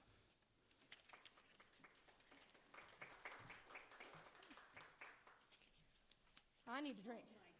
Yes. Well, Jami had an impossible task to try to cover 20 principles in, what, 40, Well, I 40 was- minutes, yeah. something? So thank you. Sorry for that. No, that was wonderful, and I wish that we should have just spent a morning on principles. So that would have, yeah. I wish I'd had a Charlotte Mason education. I could use some habit training. Okay, so a couple of things. We're going to take a break here, and we'll probably come back about 10. There's food, use the bathroom, but just a couple of things I wanted to mention. I'm not going to spend a lot of time talking about the homeschool assistance program, but I do have enrollment packets if anyone's interested, particularly if you're interested in the program and you're from a different school district. The open enrollment deadline is March 1st, so you would want to at least get that open enrollment paperwork filled in and turned into both your resident school district and the Knoxville School District. I'm not going to give a big commercial for the homeschool assistance program or anything. I'll just say that we're here to support families and homeschoolers, and I feel like we do a pretty good job of it. We work really hard at providing good programming and being supportive and tailoring our program to the desires and the needs of the families that we serve. So if you have interest in knowing more about what we do and how we do that, the classes we offer, the activities that we offer, and the support, the lending library curriculum that we offer, things like that. I, myself, or Carrie Carter is the other teacher with the program, and either of us would be happy to talk to you about that. One thing I did want to mention, because I have had some questions come to me about a secular Charlotte Mason education, and I did provide a resource sheet in here. As a homeschool assistance program, we do not, what should I say? How do you say that? What's the right words for it? We don't promote, we're non-sectarian. We don't promote any religion or any particular worldview. We are here to support everyone. Charlotte Mason was a Victorian woman in England, and Victorian women in England were Christian, and she was a very devout Christian. So her principles come from that, but there are people who do not come from that worldview, who have taken her principles and have put together guides for taking her principles and giving a secular education, a Charlotte Mason secular education. So that's in there, and I just want to make sure that people understand that we're not promoting, we're here to say what Charlotte Mason's philosophy was, not necessarily to promote any particular worldview or philosophy. Sarah Carruthers is here from Rainbow Resource, and she has brought a lot of resources that are all open this accordion door, and so please go in there and look at the things that she has brought. Again, we do offer a lending library, and we're building our library based on the requests of people in our program. So if you join our program and you see things that you would like, we will be placing orders this spring for the fall semester. So you can keep a little list of things if you want to. And Sarah's fantastic. She will help you, talk to you about things. She's been here multiple times, and we just love her. So thank you for coming, Sarah, all the way from. Well, I was in Knoxville, Illinois for a while, but now I'm in Okay. From the middle of Illinois, anyway. Yes, from central Illinois. So thank you for making it over here. And so we'll take a break. That clock is a little fast. I think about 5 minutes fast, maybe not quite, but we'll come back, reconvene about 10 o'clock to give people time. 10 o'clock, real 10 o'clock, not 10 o'clock by So one thing real quick before I kind of move into this next session, I wanted to point out a book that Karen Glass, again, who was a Charlotte Mason educator for 30 years and one of the creators of probably the most well-known Charlotte Mason curriculum, the earliest, which has taken several grads through high school with these methods now, Ambleside Online. She wrote a few years ago a book taking volume 6 and taking out some of the Victorian references that wouldn't be as common. You know, if I say something like, oh, his relationship to his father was like Luke's to Darth Vader, everyone's sort of like, okay, we know the cultural reference. Charlotte had those too. We don't know them, and she's notorious for dropping a literary reference, and you're like, what book is that from? Because, footnotes were not quite as common, and she assumed her readers knew who she was talking about, And so what Karen Glass did, and it's so helpful, if you want to dig into the philosophy yourself with a little bit of help, is she did some rearranging of volume 6. She gives a little summary introduction before each section, kind of, okay, here's what you're looking for in this passage. Here's what's going to be dealt with. Charlotte's words then, and then she pulls a few things out to put them in the appendix instead so you can focus on it there and not get just distracted maybe by some details in the text. Anyway, Mind to Mind, it's basically volume 6 with the philosophy really condensed and pulled out, with a little bit of hand-holding from Karen Glass, who is an amazing educational philosopher in her own right. And that's who I want to be when I grow up. So, the next section, I'm going to keep it more conversational. I have some friends that are going to help me with a couple components of it. And I just wanted to walk through some of the subjects and the way you would approach different things in the curriculum itself. So if you'll pull out the handout, the Feast of Subjects in a Charlotte Mason education. I'm not going to go through all of these in depth, but I wanted to give an overview so you can kind of imagine what this looks like at different grade levels and over the course of a child's education. Every subject has its living way, with what Coleridge calls its guiding idea at the head. And it is only as we discover this living way in each case that a subject of instruction makes for the education of a child. Every relation must be initiated by its captain idea, sustained upon fitting ideas, wrought into the material substance of a person by its proper habits. And so when we talk about the science of relations and knowledge fitted for children, appropriate for persons, Charlotte Mason breaks them into 3 historic categories. She's in the line of Western education in this.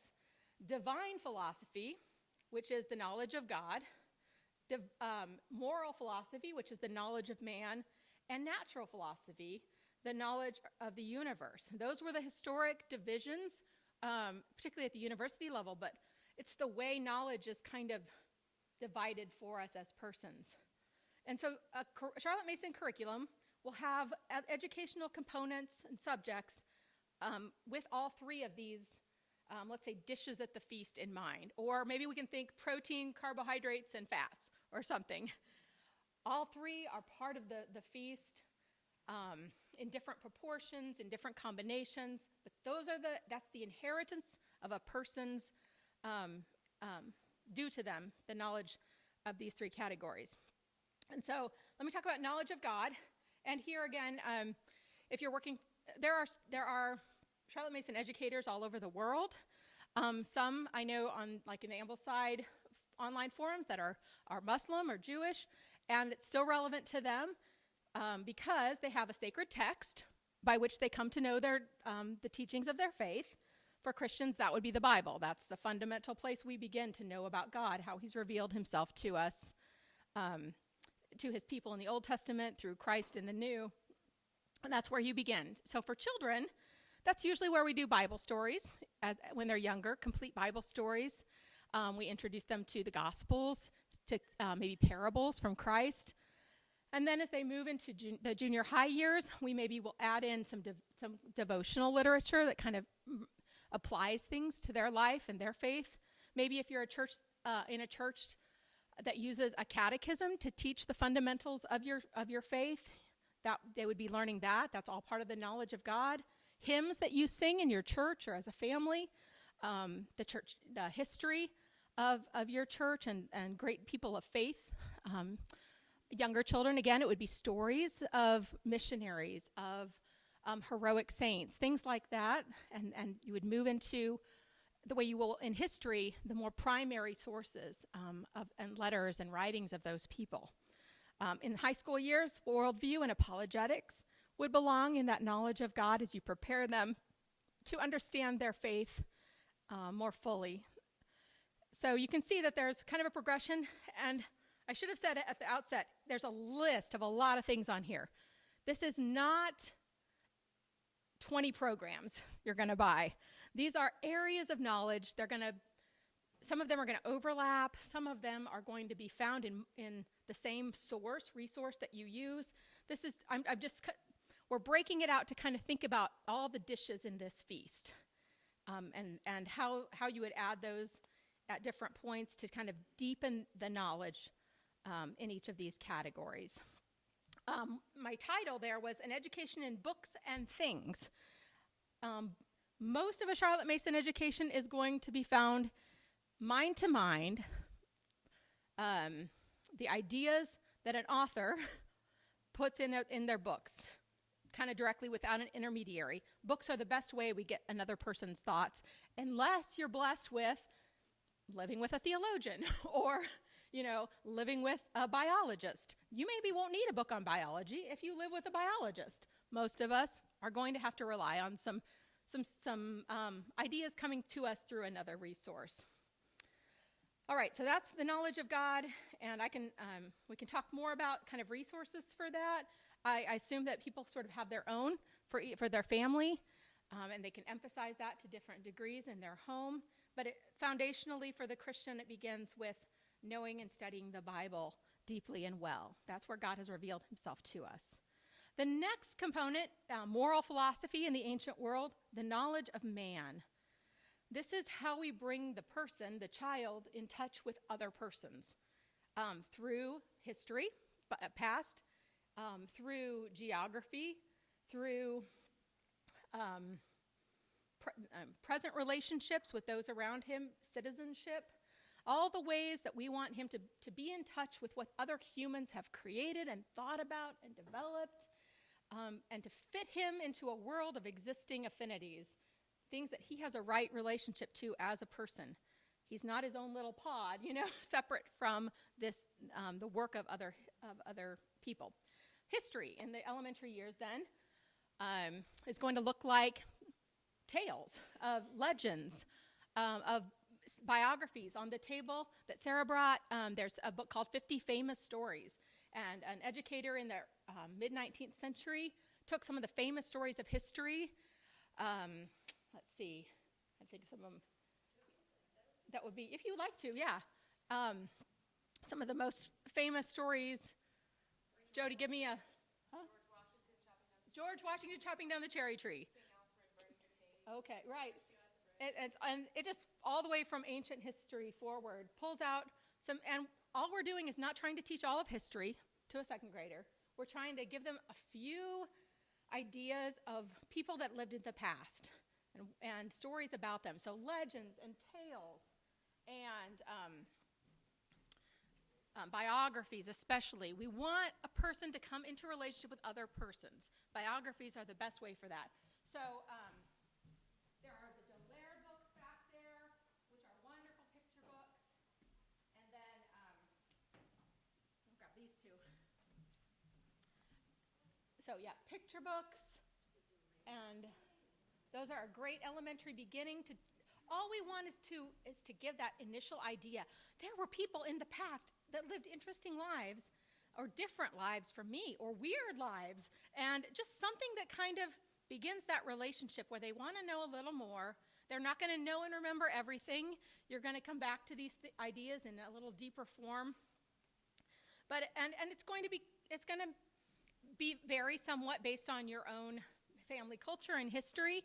If you are of a certain immigrant descent or live in a certain country, those early years you want the tales of your family, of your people, of your nation to really take hold and kind of spark that first interest. As a child moves through elementary school, you'll find a good narrative history that is still almost a story-like style, but begins to give more facts about history, more information, still in a very story-like way.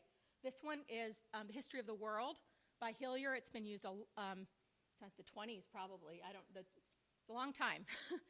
This was written, H.E. Marshall was a British woman who wrote many history texts for children in the early 20th century. This is Britain's history. It begins with legends and then kind of moves into established history that we know about. But the legends are still important because we don't just give our children facts. We give them stories of why people act the way they act, why a nation becomes the way it becomes, and our informing legends are really an important part of that. What we think about, it doesn't really matter whether or not George Washington chopped down the cherry tree, right? It matters that it gives us a picture of his character, and that's why we have that story, and it's still important to us. All right, so that's history really through 6th grade or so. Beginning around 7th, 8th grade, you're going to continue to, and it can be a challenge, but to find history that are hopefully written by one author, living ideas presented, but it's probably going to begin to use more primary sources. So a book about early America is going to include some of William Bradford's Pilgrim Journal, for example. A book about,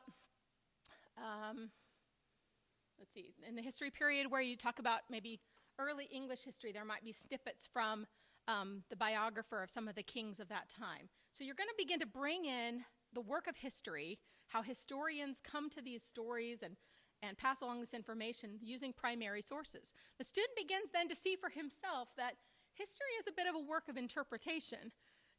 They read the Pilgrim Journal for themselves and begin to see that history is not always as maybe straightforward, but that there's some complexity to how things are decided once we have letters and biographies and things from the past that we have to work with, the stories of people.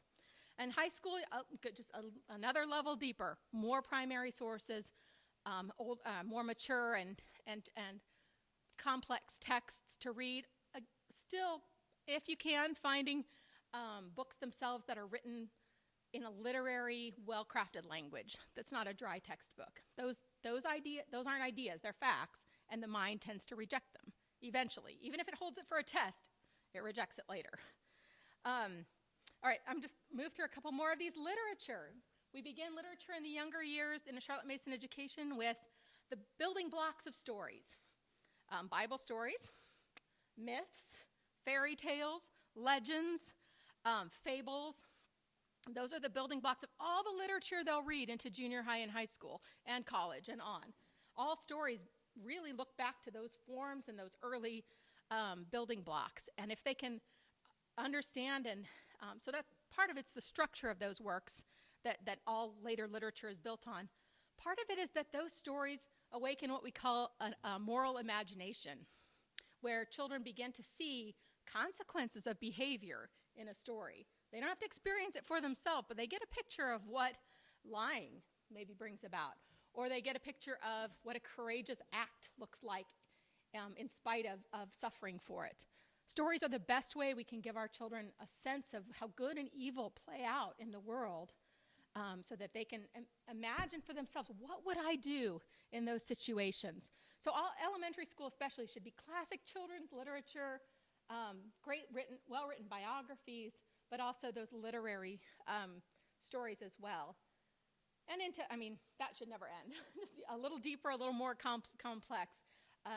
Robin Hood, Arthur, all of that, just a little more, a little deeper every year. And a good curriculum will kind of scale that as you go. The purpose of literature as you get into the junior high and high school years is to bring history to life.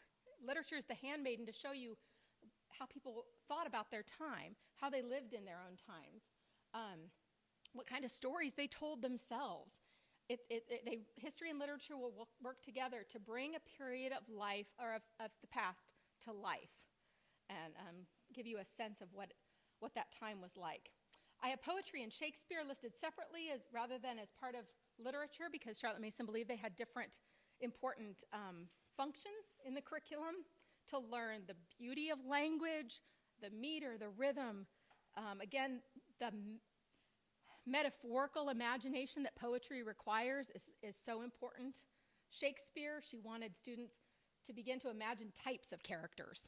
A bad guy, and we get this from our movies, right? There's a type, and we imagine, oh, he's like this and he's like that.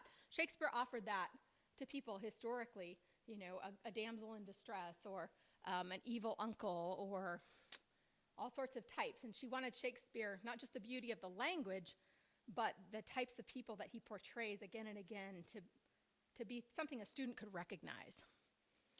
Foreign languages. Europeans at this time, the British at this time, tended to learn a lot of languages because they have neighbors close by who speak them. The goal of a Charlotte Mason education, remember, is always relationship building, hospitality, connections with other persons. So her goals for foreign language tend to be, do you have a relationship with someone? And can you connect to them by learning their language? It can be somebody from the past. If you build a relationship with somebody who spoke Latin and wrote in Latin and you learn Latin, you have a relationship with that person. You can read their thoughts in their language. But in the younger years, she tended to focus more on French and Italian, mostly French because they were the closest neighbors to the English. So for Americans, if you live near a Spanish-speaking community, that might be a natural language to work on with your children, to show hospitality, to build relationship. Or if you live in a community with, German, Dutch, if that's your history and your heritage, a grandparent, make use of those relationships. That's what we want, not just choosing a subject because it's practical or because it will get them ahead in business someday. That's not really the goal that she has in mind. English, I'm going to talk about more in the context of narration, those language arts skills. Citizenship. Part of forming character meant forming relationships with persons in your own time to be a good citizen of the nation in which God has placed you. And she used the ancient writer Plutarch as one of the main authors and means by which she taught citizenship in a different time, but still had lessons to apply for young children. I'll skip over some of those. Some of those are applied to high school students, economics, political philosophy. Those are all part of the knowledge of man and relationships with men. And they're not a subject you have to do every year, every week for a student's whole educational career. It might be that you spend 9 weeks in high school reading a book about economics so that the student has some foundational understanding of how communities think about home economy, about how money and resources are used. So again, I try to keep from being overwhelmed. This isn't all day, all year, every week of the year. Some of these will be some years you'll do some, or some terms, maybe just a short study of something. And then we moved sort of to the arts, which put us in touch with the creation of our fellow men through music and painting, through architecture, those aesthetic subjects. I'm going to let Elizabeth talk about folk songs a little bit later and about picture study, so I won't go into those. I want to move on to, knowledge of the universe, which is anchored by the practice of nature study, which many of you recognize as a key Charlotte Mason practice and discipline. From nature study, a student will move into studying the more formal sciences. There's a huge list there. Those are all part of the natural world that we want our students to come to know, if not all of them, at least in part.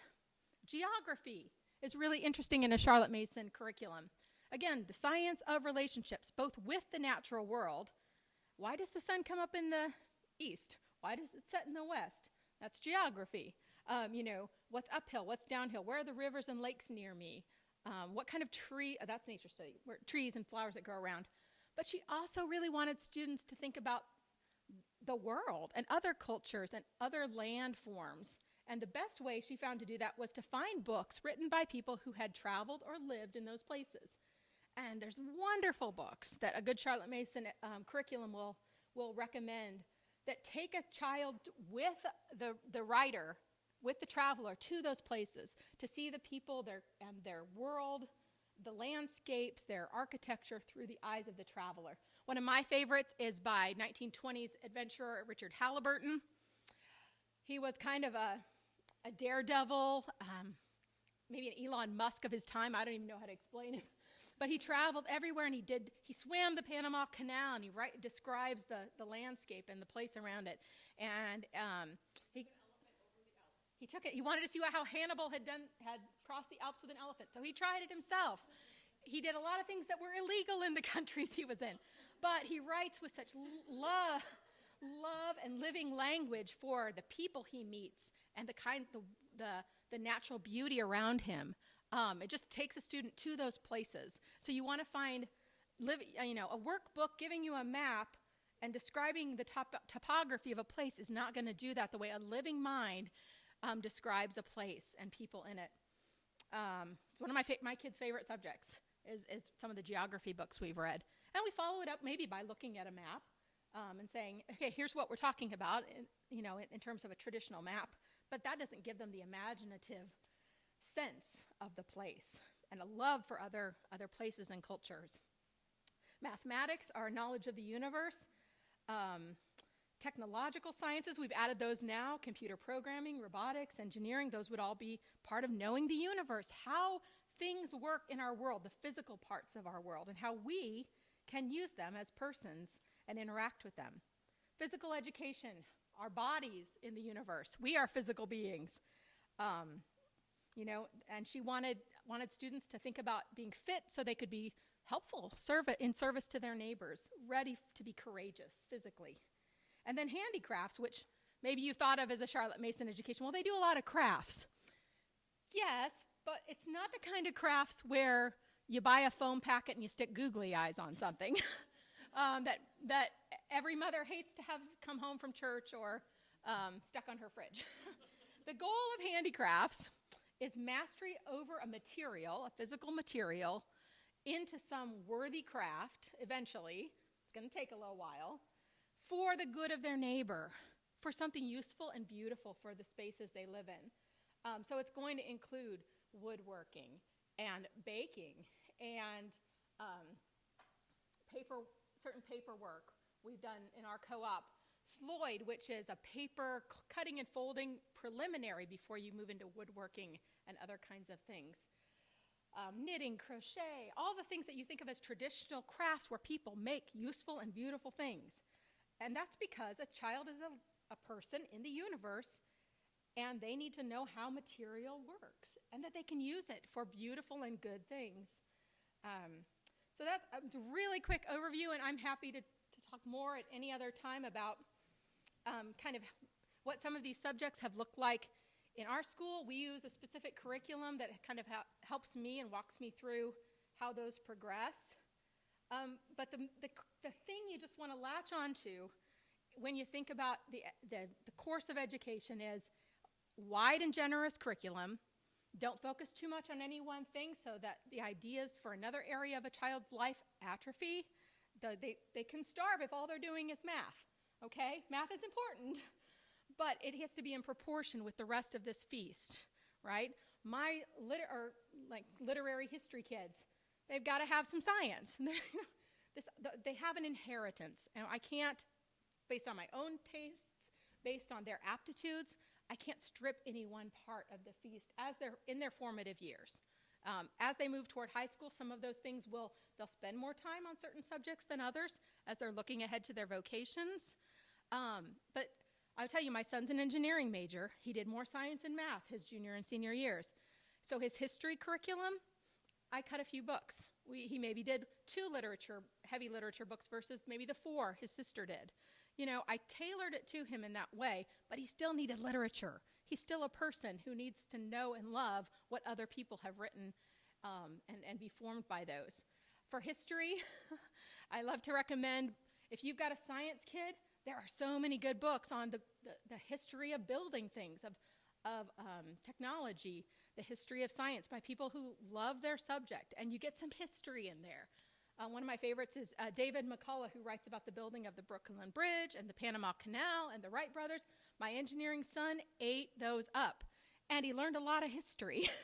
But it was in so you kind of work with the bent, or with the direction of the child, still with a huge living feast of ideas. Go ahead, Sarah.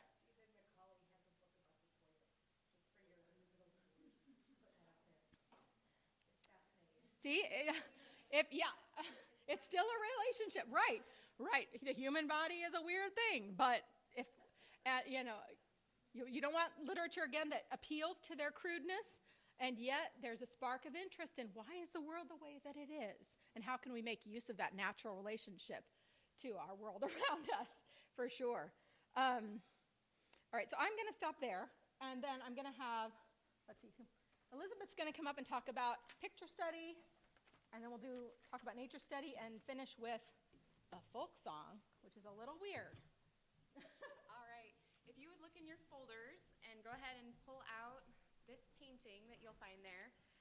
And I'll just introduce myself. I'm Elizabeth Bailey. I live up near Otley.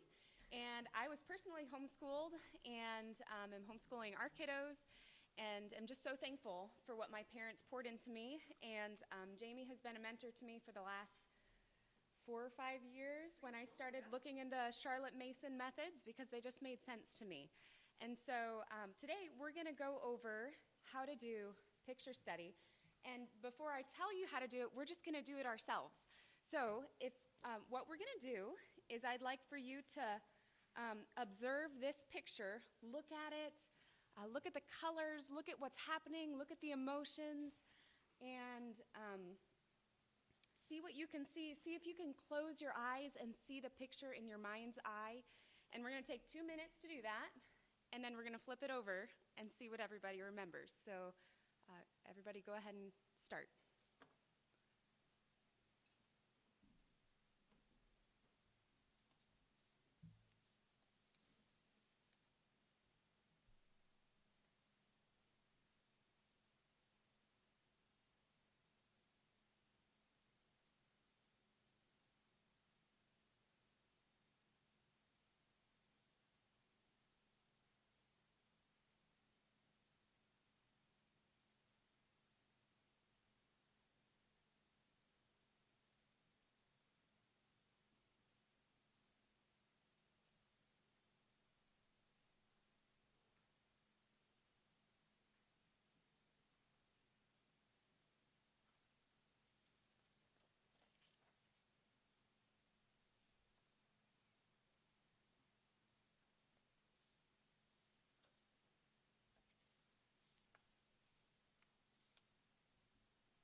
All right, go ahead and flip your pictures over. About those last 10 seconds is when the 4-year-old starts to squirm in your lap, and you're like, okay, I think we're done. Who can tell me something they remember from the painting? Just raise your hand or shout it out. saw barefoot children. Okay. What else? Yep. Very good. One-room schoolhouse. What? A hula hoop.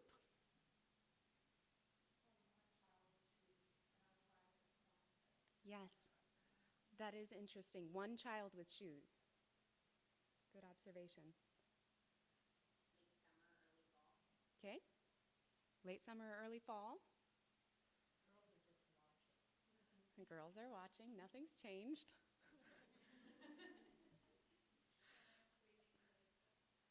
Oh, parents waving in the distance. I don't know if I noticed that. Okay, good. Anything else? They're playing Crack the Whip, which is actually what this painting is called, is Crack the Whip.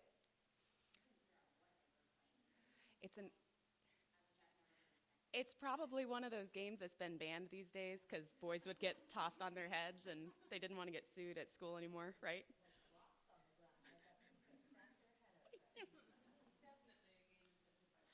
Definitely. Yes, Jamie. I noticed that the two boys at the end have they're gritting their faces, so their effort is increased, it looks like, compared with the other boys.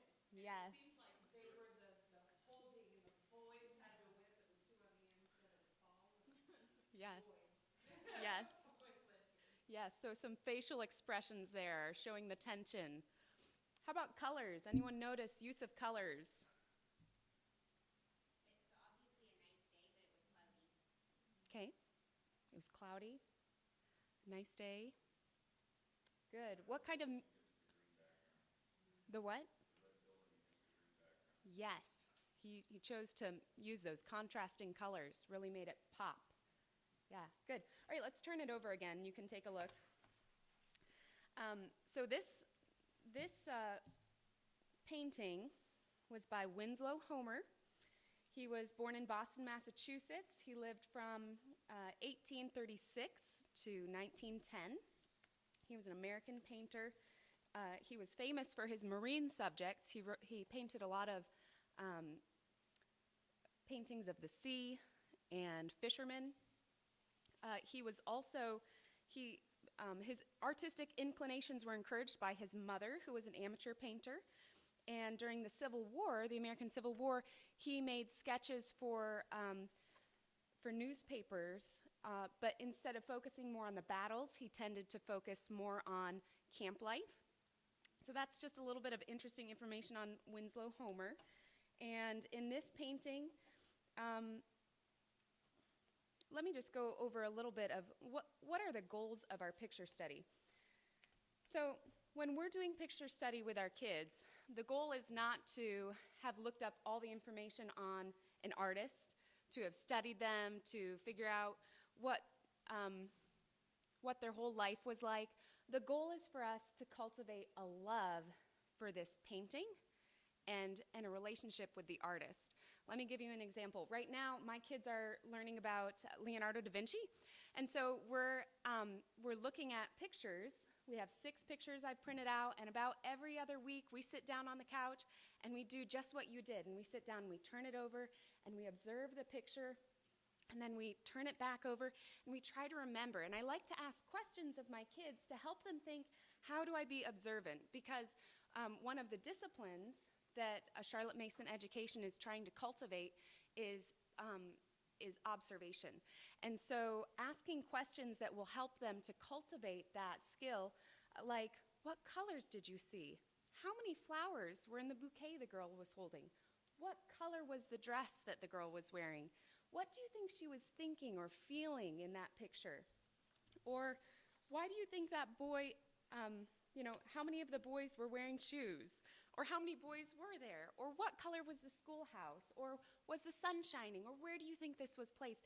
Asking questions that can help the kids think about, oh, I didn't observe that. And then the next time you do a picture study, it's amazing to see how they think, oh, that's right, that's something I can look for. What colors are being used? What medium did the artist use? What is that boy thinking who's just been tossed to the ground? What's the story behind this? And so by doing picture study, I think it's one of the most fun things you can add to your schedule, and it doesn't have to be heavy prep. You can get your prints made at the beginning of your school year, and you've got 6 from the same artist, and you just put it into your schedule about every week or every other week, and then your kids come to know what is the style of that artist. And so after a while, you'll see, oh, that's a Monet painting. Or that one looks similar to a Monet painting because it was an impressionist. Or that looks like a Winslow Harmer painting because he was using bright colors and it was the sea and it was very pensive. So those are ways that you can incorporate picture study. And if you want to go deeper and you want to look up information on the artist and a little bit about them like I just shared with you, you can do that. But that's not always necessary. Sometimes to just see and observe and enjoy and learn to love it is more important. And then when they have that spark of interest, then they'll want to know more. So going back to Leonardo da Vinci, we're also reading a living book about his life right now. And he was a fascinating man. I knew nothing about him until we started reading. But it was just great to see how my kids now think that Leonardo da Vinci was an old friend. And we'll bring him up and they're like, oh yeah, da Vinci. Yeah, he did this, or he was crazy and he did that. And it's just fun to see how they can make those connections. But if they don't learn to love it and enjoy it first, then they're not going to be curious to make those connections later. So that's a little bit about picture study. Does anybody have any questions? So with your picture study, do you typically stick with one author or one artist for quite some time, or do you pick a period, that you're reading about, or how do you? That's a good question. I typically do one artist every fall and then one every spring. And sometimes we've done it over the summer as well. We did Monet last summer. And then the kids went outside and they did outside paintings with watercolors to try to be like Monet. So I have just chosen ones that I love because I want them to love them. And also with our Charlotte Mason co-op, we do 2 throughout the year in our co-op. And so that's helped supplement me too. Yeah, but I usually do just 6 paintings from each artist because you can get overwhelmed.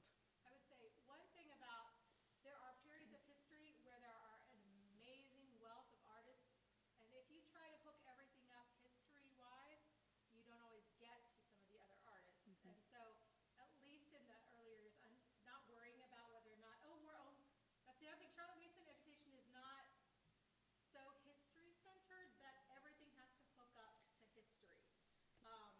You'll read literature that's from a different period because it's a great children's classic and has nothing to do with the ancient world or the medieval. You can read Charlotte's Web when you're studying the medievals. Mm-hmm. It's fine. That's the right age for the child to read that.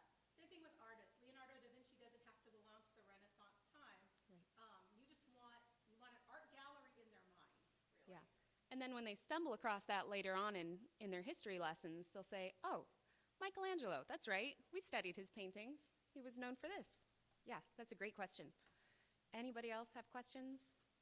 I was just going to say, I know at Rainbow we've got packs, Yes. different artist things, but these almost look like you could look for calendars on sale too. You could. I think A Humble Place, is that what it's called? A Humble Place, I don't know if it's .org or .com. She has some nice stuff. She has put together some selected paintings, and there's 6 each, and that's what I use because that's just helpful that someone's done the work for me. Yeah, so if there's a packet that's already put together, that's one way to cut out the decision fatigue for yourself of which do I choose. And for the mom who forgets to print out art prints and wants to start, you can go to Wikipedia, Yep. look up a picture, click on it, bring it up on your screen, put it on your TV if you have that means. Don't make it so perfect that you don't do it. I think that's Right. the hardest thing is, hey, we're going to look at a picture. It's been 3 weeks, we haven't done it, but we're going to look at a picture. That's right. Let's do it. And you can go to your local library as well, and they will have these huge, thick art books. Now, you got to be careful because some of them have interesting paintings in them, so you might want to tab and then put that book away on the shelf. But we did that with Norman Rockwell, who I know is not a famous painter, but he's part of American, our heritage. And he's someone I love. And so we borrowed a book from the library, and I would just pull open to my favorites, and we would do picture study with him. So There's a lot of ways you can do it, and it doesn't have to be complicated.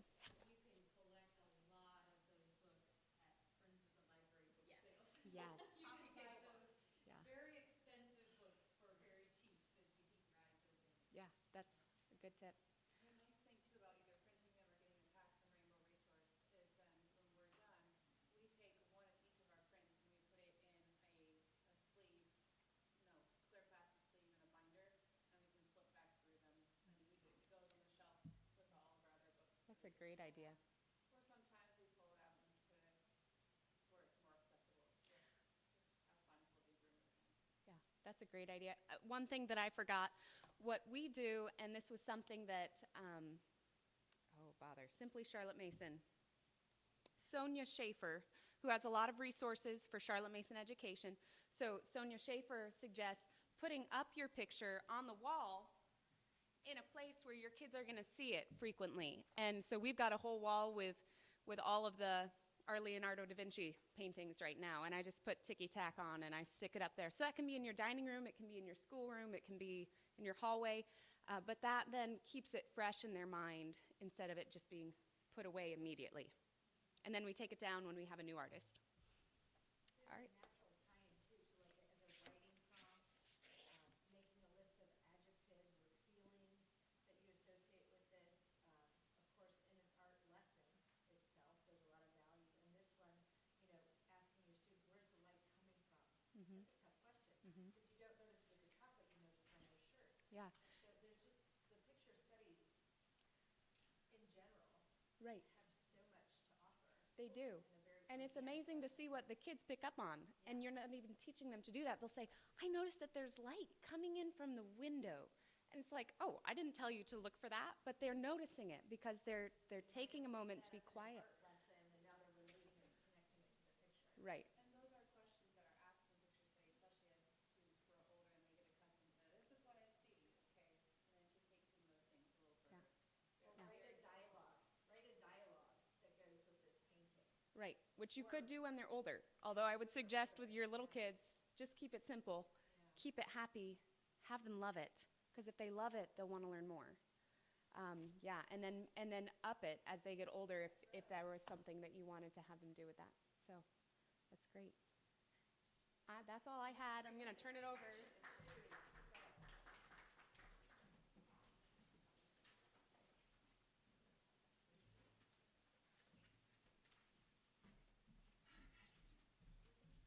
So Jami gave me like 10 to 15 minutes, and I was like, you realize that over the last 3 weeks, I probably listened to 4 hours of podcasts and videos, right?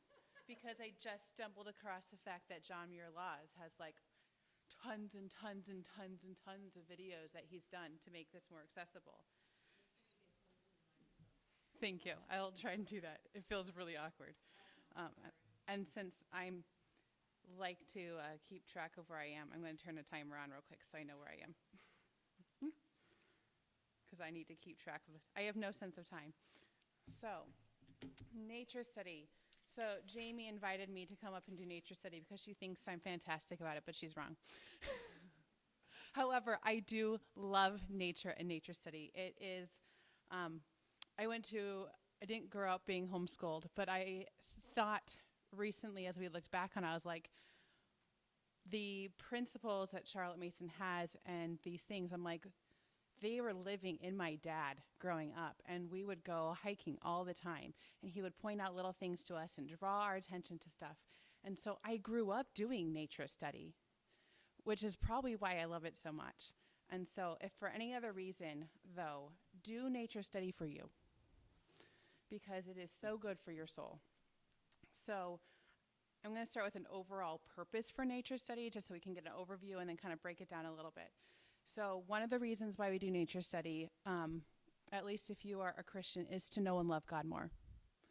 Because when you study nature, we can see his invisible attributes and himself in his creation, and it really helps you to love him and to recognize him and to put yourself in proper order with God and with nature. But it also helps us to love nature so much, especially in our modern world we have been so removed a lot of times from nature. And in a lot of ways, we have been taught to fear nature. Sometimes I hear people go out and they're like, oh, I'm afraid to do that. I'm afraid to touch this. I'm afraid to do this because they think nature is out to kill them. And there is some validity to that. I grew up in the Phoenix area. So there is some validity to nature's out to kill you. But at the same time, I also learned not to be afraid, to use caution, and to love the desert. And I think sometimes the desert's one of the hardest things to love. And it's really interesting, too, because my dad was not from the desert. My dad grew up in Michigan and central Indiana, and he transplanted there, and he still taught me to love the desert because of the principles and the love he had for nature overall, and the way that he shared that love with me without pushing it onto us. Nature study also helps us to see. Now, we are like, we have eyeballs. As long as we're blind, we can see, right? Kind of. If you've ever been with someone who is an artist, you know that you see and they see is not the same thing if you're not an artist. They see things in a totally different way, and nature study helps us to really see. I was out just 2 weeks ago with my uncle and then my brother and my sister-in-law there, and they're birders, so of course they have learned to see. And we were out and we were hiking, and he's like, one of the things I love about going hiking with you guys, or even just like meandering through an area, he's like, is I see things I would never see by myself. Because you walk through, he's like, you stop and be like, oh, look at this bug. Look at all these really cool things about this bug that I'm noticing here. Or this plant over here that he's like, I wouldn't have bothered to stop and see that plant. And here I'm like, oh my goodness, because we were actually in Hawaii at the time, and we're hiking. I'm like, this looks just like a partridge pea. We see these all the time in our ditches. And so we're coming looking at it, and there's another one. I'm like, Peter, do you think this is in the berry family? It kind of looks like the stem is like a raspberry, but the leaf looks a little bit more like a strawberry. And if you look at the blossom here, and so it's just so much fun because we really create an affinity for things and we really begin to see and to love. And that and you can take so much joy in it as well. And find joy in the everyday and simple things. You also begin to see why conservation matters. Not because nature is more important than people, but because we love it and we want to be able to keep it there so that our children and our grandchildren can have that love too. Plus, there's just the benefits of being outside that totally helps reset us emotionally and mentally sometimes. And it can be very spiritually grounding as well. And there's lots of even science that goes with that. Nature study helps us to really pay attention. It helps us to really learn to observe things. It makes us more observant. And it helps us to see detail that we otherwise wouldn't see. If you've never gone birding before, one of the things that's challenging about birding is you're like, everything is this big and brown. And it moves really, really fast. But through a continued study of nature study, you begin to see birds go by and you're like, I wonder if that was a chipping sparrow or if it was this other type of sparrow. And I honestly don't know my sparrows super well. They're not my forte. Or you'll be able to see some of those things. Or you'll stop and be like, did I just see a northern cardinal? Why is there a northern cardinal in Hawaii?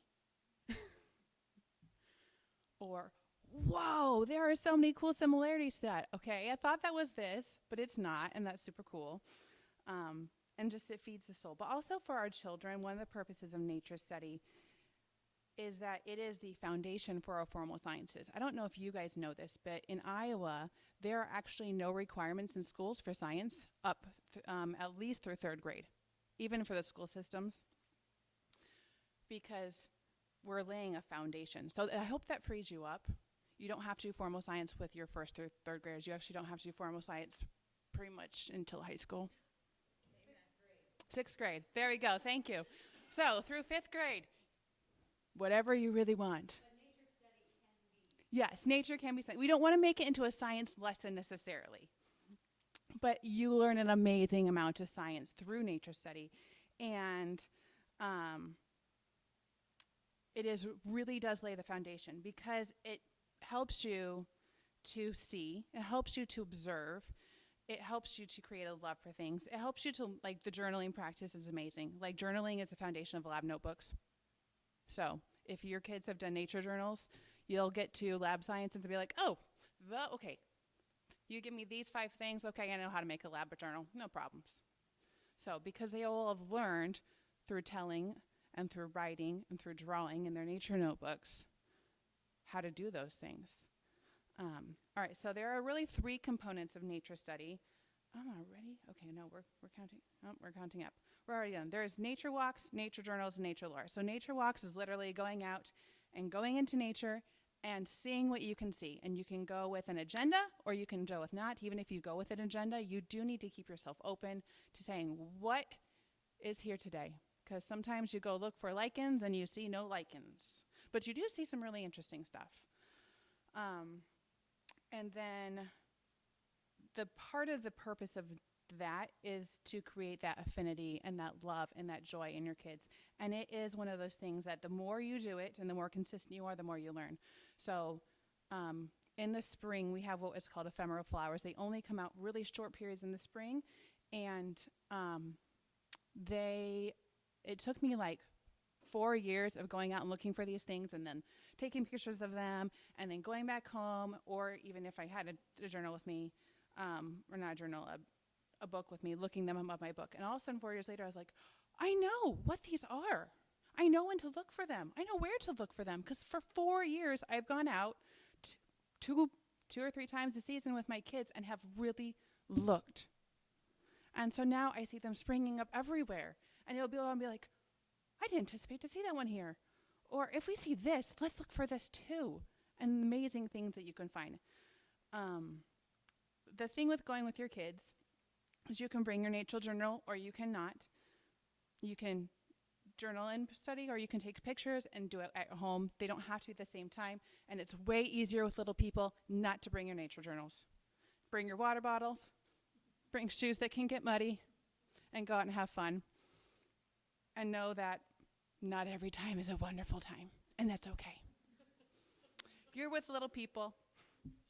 You will be teaching them fortitude because they will have to get around the trail and get back, and you won't complain.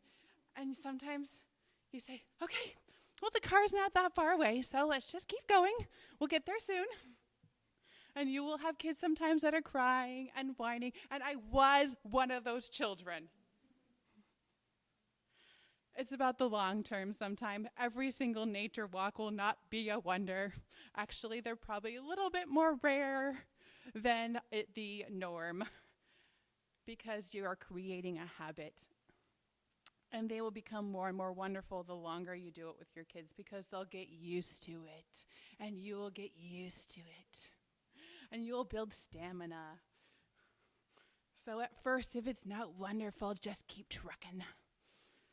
Another part of it is the nature lore, and those are the stories that you read. I have some in my backpack.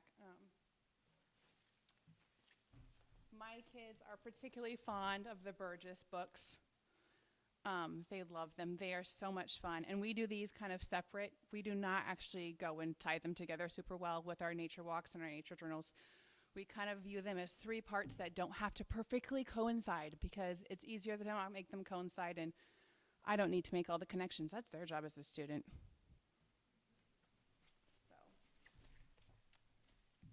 So these are our nature journals, and we'll show them to you in just a little bit. This is a really helpful tool to have. These are easy things to pick up. If you're going to bring something with you, this is what I'm recommending, because if it falls in the creek or gets mud all over it, you can wipe it off. And it doesn't get ruined the moment it falls in the creek. So they're just little, these are fantastic things to bring, and honestly, you can tuck it in your back pocket. Yeah. I think this one, you can find them. Sarah, there we go. I found this one, I think, at the Neil Smith bookstores. In Texas, at the grocery store,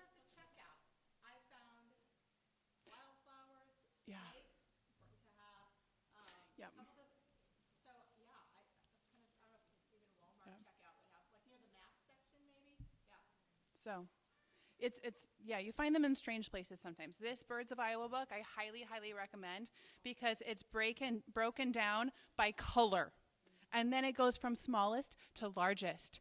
And if a bird looks different from male to female, they have both pictures in the appropriate color section. And it's nice and small. This is also, if you have a baby carrier, usually they have a pocket and you can stick that in your baby carrier, but we use it mostly at home. So when we see things that we went to Nature Journal, we usually just take a picture of it. And that way, and we look at it very carefully and we describe it and we narrate all about what we're seeing, make as many observations as we can. And usually someone yells and we all run to the person who yells. That's how we find things. Yes, and there are some fantastic apps.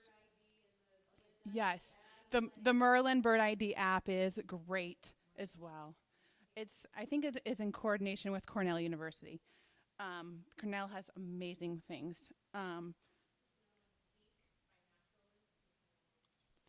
Fantastic. I have not heard of that one, so I will have to look that up. Yeah, so we kind of do nature lore separate. And then I love having these types of things because they help you identify what things are, and that's always super helpful. And then when we get home, or sometime during the week, or the next week, or later when I think about it, or whenever we have time on our schedule, or we make time, or Mom just does it by herself sometimes. I do a lot of my nature journaling by myself because it's therapeutic for me, and I just don't want people crabbing at me. And I don't put a lot of requirements on my kids for their nature journals because I want them to enjoy them partly, and also because it's not worth fighting over.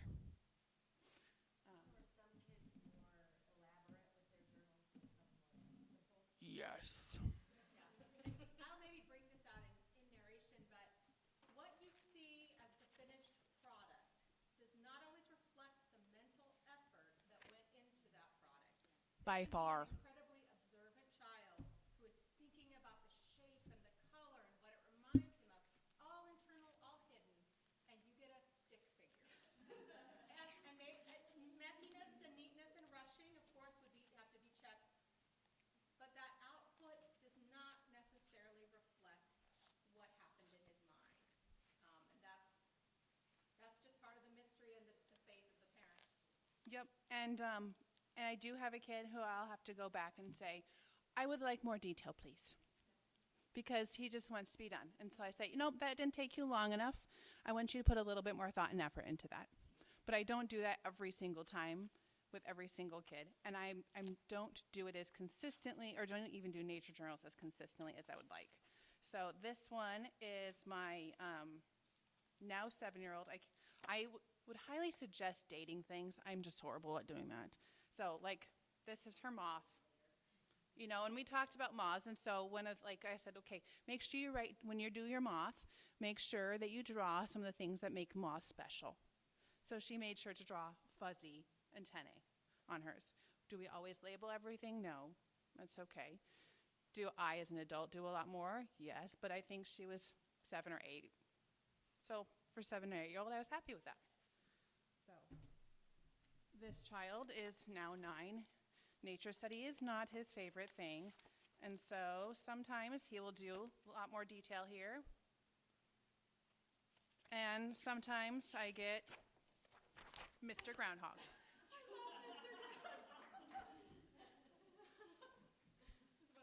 So he is also a Burgess lover, so he will decide what kind of character his groundhog has.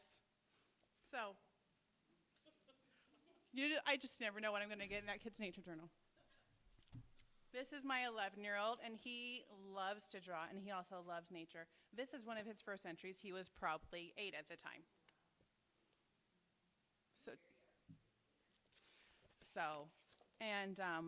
We do occasionally use when we were looking at water.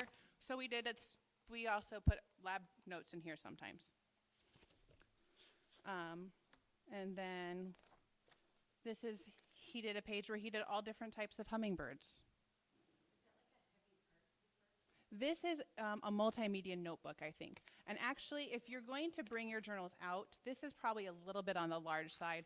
I would recommend something more this size.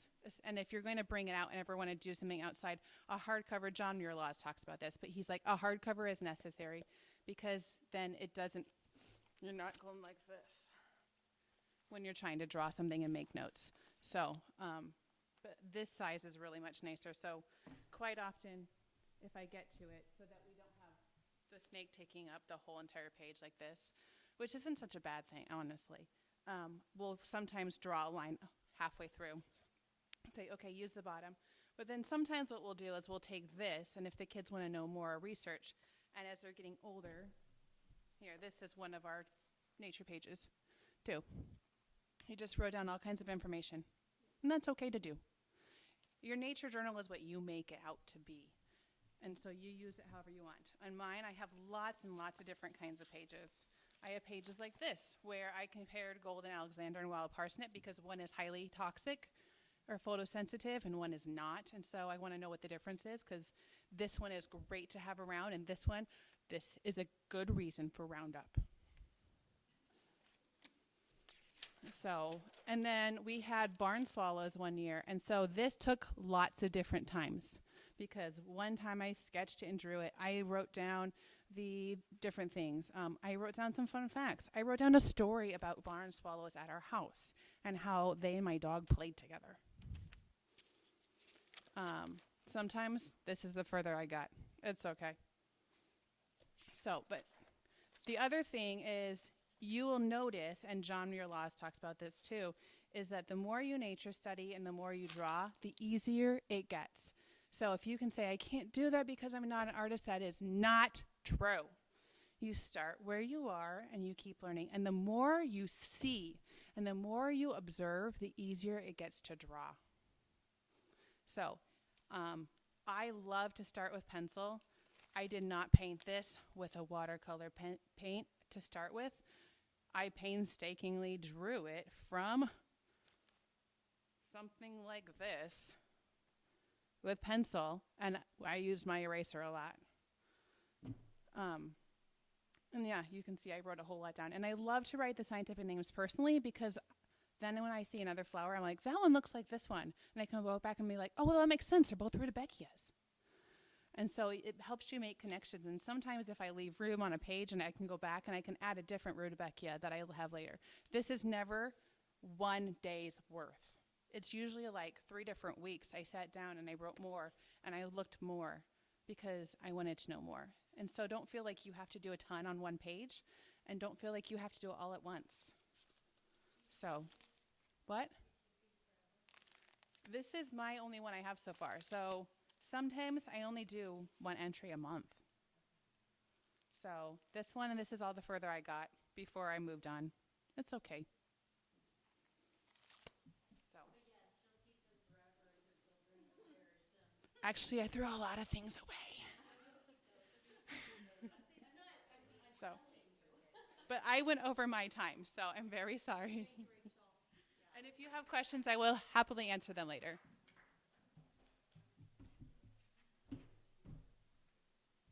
And you can see some more of the disgraceful ones as well in my business notebooks if you want.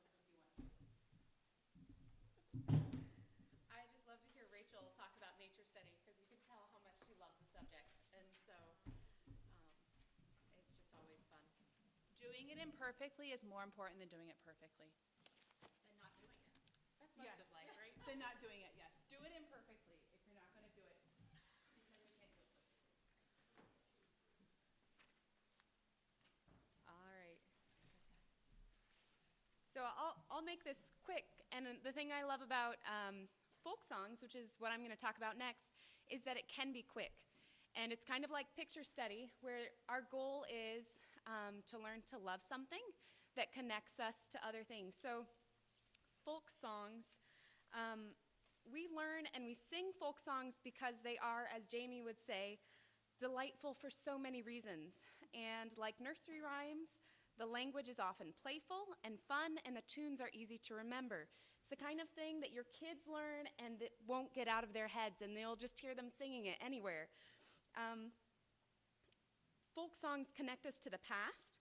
If you go to a nursing home and you have your children start singing an American folk song, you can bet that someone is going to start singing along with you, sitting in their wheelchair or down the hall as they're walking with their walker. We're connected to historical events, to people and traditions that might otherwise be lost. When I was growing up, my parents took me to many, many Civil War reenactments and historical sites, and one of the things that they did was they bought this 5 CD pack of the 97th Regimental String Band or something like that, and it was all of these Civil War folk songs, and some of them were old Irish songs that the Irish soldiers had turned into a ballad that they used during the Civil War. Sometimes it was about their sweethearts, sometimes it was about their land, their home.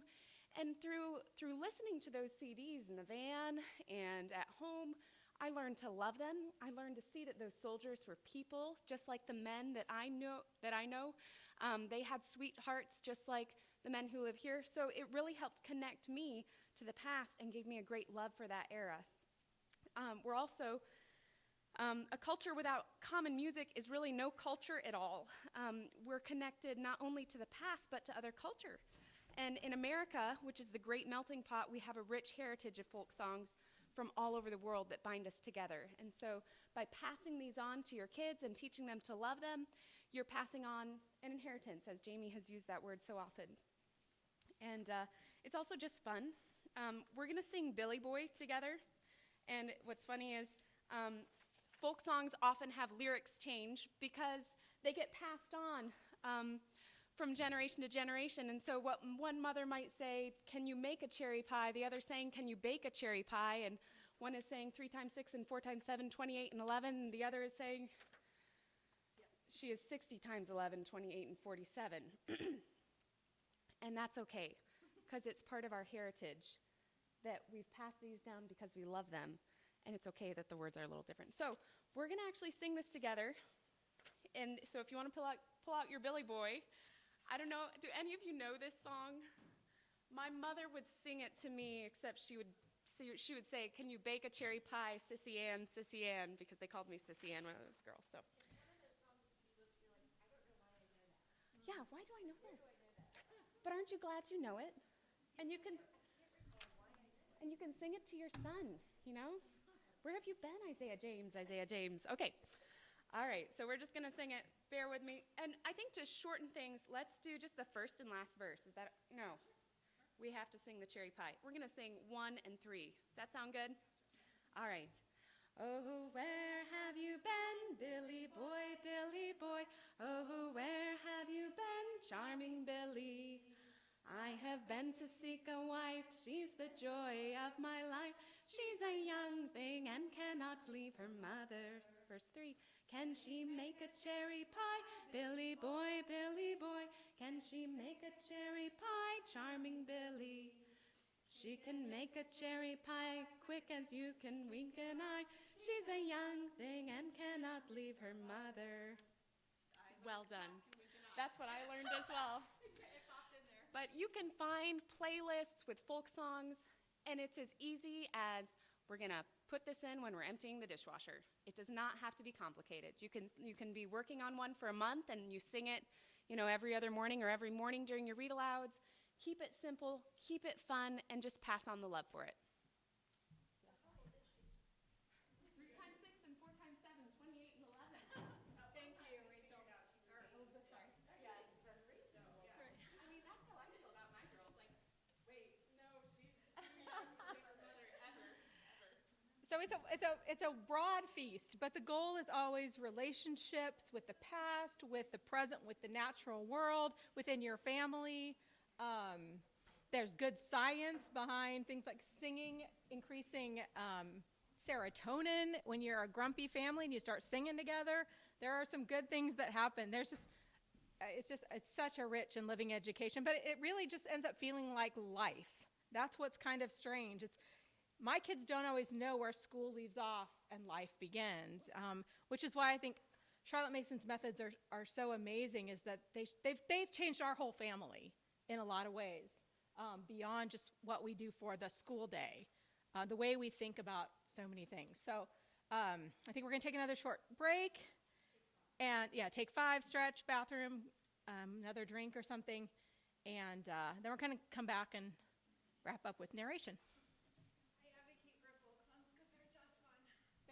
sea shanties, very popular right now. And they're earworms like you wouldn't believe. But sea shanties are folk songs, and they're fun to sing. And they're so popular. Cowboy songs. I grew up singing cowboy songs, you know.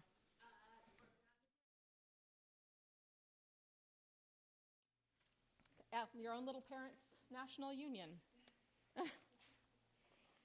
All right, so now I want to talk about probably the most important and central part of a Charlotte Mason education in practice. Something that without it, you're not doing Charlotte Mason, if that's important to you. And, you know, not every, people are eclectic and they do their own thing, but if you call yourself a Charlotte Mason educator, you need to do narration, as it's the foundational discipline. Narration is the key discipline and practice in a Charlotte Mason education. Nature study, picture study, folk songs, Shakespeare, Plutarch are all important, but including these or leaving them out is not what defines a Charlotte Mason education. Narration is essential. Miss Mason relates a story about a headmaster of a school telling her that his school could really excel if they had the books that they use. And she wrote, he tried the books and failed conspicuously because he ignored the principles. The living books are not enough. The ideas in those books are food for the mind. But by what means are they digested and made part of the child in a meaningful way? How do they become knowledge and not mere information? Narration. This is the art by which a student assimilates the ideas in the books, in the pictures, in the music, in the natural world that they see, read, and experience. Let's review the 14th principle. Coming back to that. As knowledge is not assimilated until it is reproduced, children should tell back after a single reading or hearing, or should write on some part of what they have read. Later in her 6th volume, Mason says, children should read to know, and their knowledge should be tested, not by questions, but by oral and occasionally the written reproduction of a passage after one reading. All further processes that we concern ourselves about in teaching, the mind performs for itself. And lastly, this sort of reading should be the chief business in the classroom. So what is narration? It really is as simple as telling back what was read. It sounds too simple to really be so fundamental. And yet so much is happening when this work is done in the child's mind. Not your mind, his mind. Let me describe what it might look like in practice. A child is told at the beginning of a chapter, their mom and child are sitting down or at the table, that he is going to be expected to tell about what's being read, or reminded, if he's been doing this a few years, that what I read to you or what you read for yourself, you need to come and tell me about afterwards. This expectation engages the attention. There's going to be accountability for what's coming. He knows he has one opportunity to listen carefully. Perhaps the teacher, ahead of beginning, writes down a few key words. Here's some people that are going to be in this chapter. Pay attention for them. Maybe there's a quick review of what was in the last chapter. Maybe we talk about this is happening in the 1700s, about the time of this other thing that you know about. Just a little something to start that relationship building exercise, to make the attention secure. Last Sunday, I teach the littlest Sunday school class at my church, and we were having a lesson on the Lord's Supper. And so we began our lesson, reading from the Bible story of the Last Supper with the disciples, with a conversation about their favorite meals. I said, do you have a favorite meal? What do you eat at that favorite meal? And then I said, I'm going to tell you a story from the Bible about a very special meal. It's that simple. It engaged their attention. It related it to something they already knew about and were thinking about, and they were ready to listen. Mostly. There were a lot of conversation about foods. So that one was maybe a little too broad for that audience, but it secured their attention anyway. In our house, sometimes it's been as simple as, I loved this story when I read it with your older brother or sister. A little bit of a relationship building, simple and informal. The reading happens, allowed for the younger student, independently when they're able to do that. And then the student tells about it. You maybe say, tell me about what was in that chapter, or what happened today in that book. No worksheets, no book reports, no elaborate notebooking projects. Telling, words.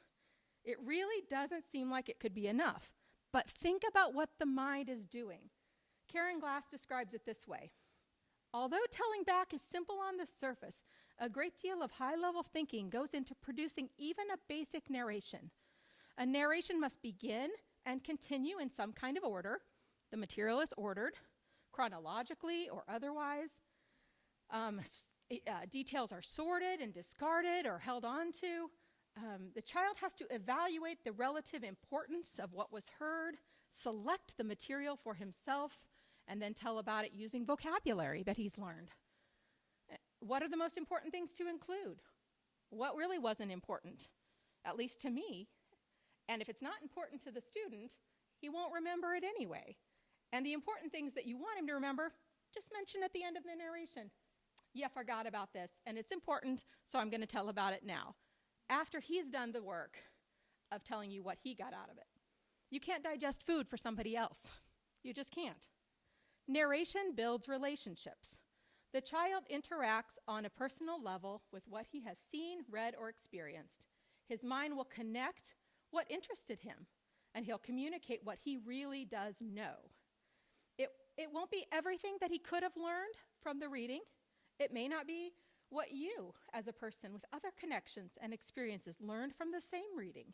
It may not include what a worksheet or a comprehension question expects him to have learned, but it is his own, and that is knowledge. It will then be there to grow into other ideas, to build relationships, to make neural networks. Narration does that.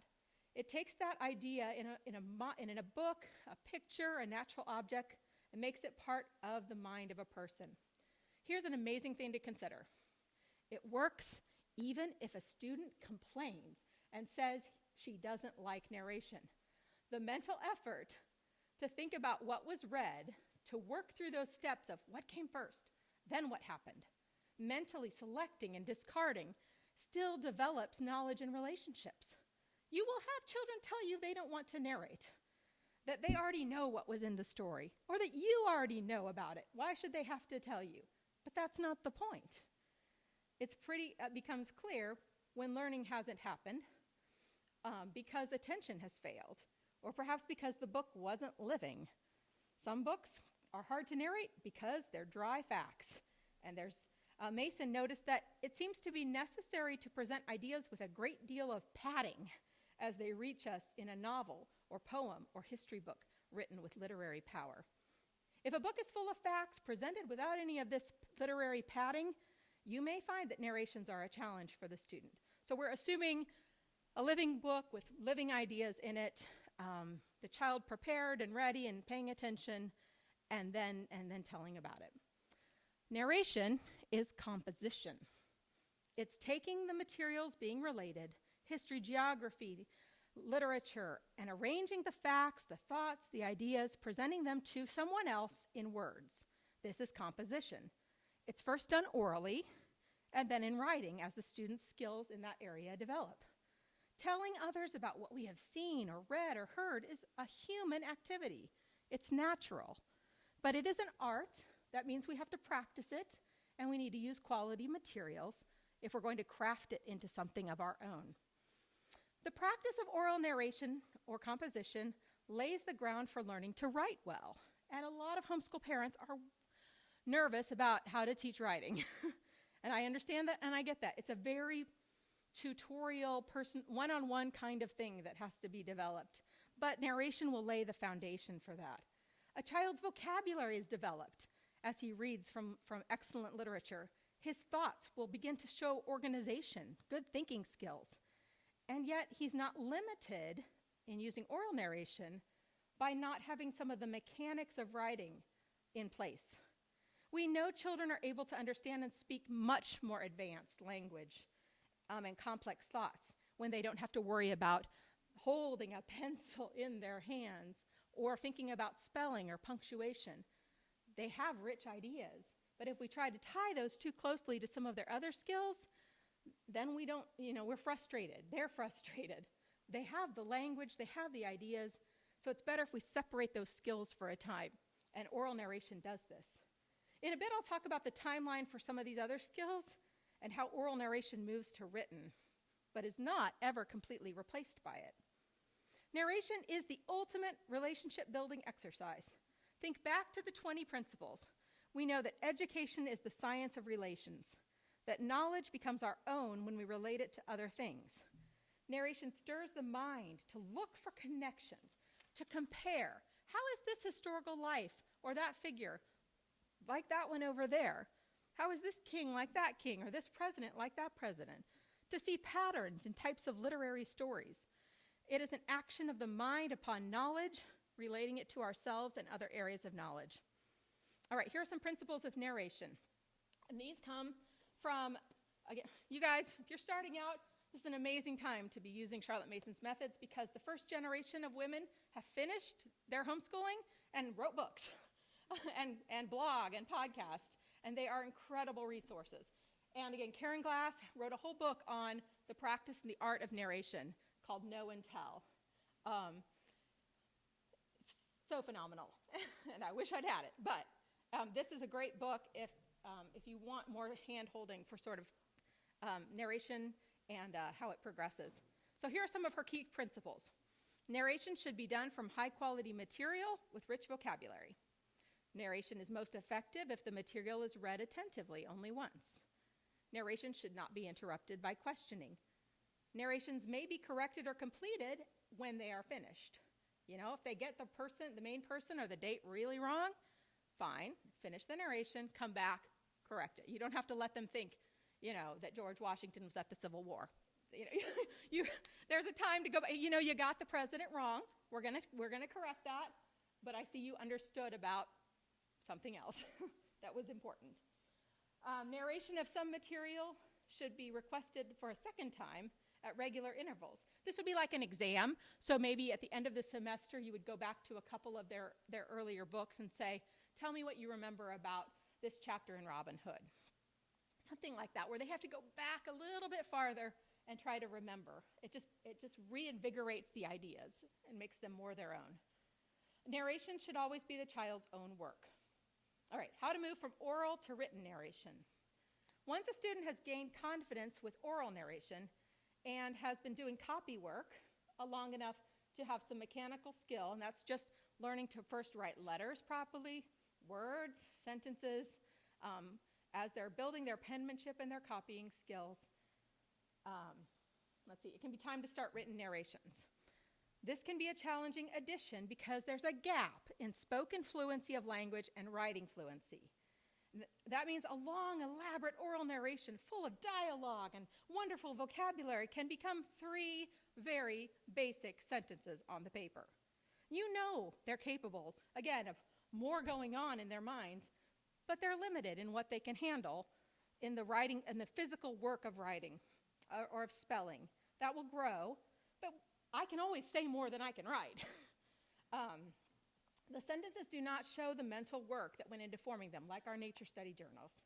Narrowing down ideas to fit the skill the young writer has, it's going to take time, and written narrations will probably always be shorter than if it was an oral narration. Charlotte Mason educators usually recommend starting written narrations around age 10 or 11. By this time, most students have been narrating a couple of years. They've read enough of their own books that they've seen a lot of written language because there's a visual element to spelling and punctuation. And I love reading aloud, and I love audiobooks. But while you get the stories and ideas, there may be a gap for some students in the mechanical side of writing because they just haven't seen enough language. And that may just be delayed, but that's one reason that reading their own books and seeing well-constructed English is going to be important. Good writers are usually good readers. All right, so over the next couple of years, as a student begins maybe just writing 3-sentence narrations, 5-sentence narrations, once a week maybe, at age 10, 11.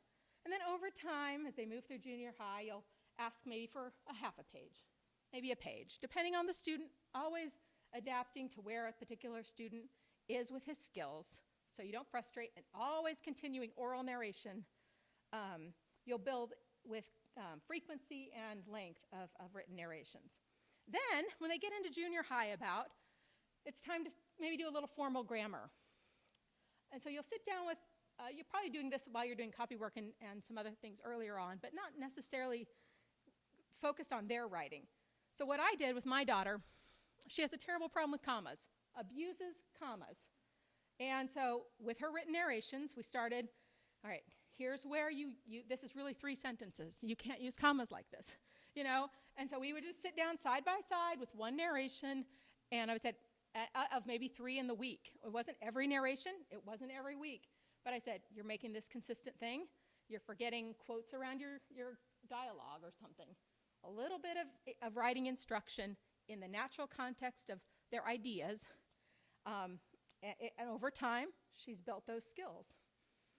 That doesn't rule out maybe a formal grammar program necessarily, depending on your strengths and your abilities, but using it within the context of their own written narration makes the language arts really more of a holistic relationship to English and not just these little checkbox subjects, if that makes sense.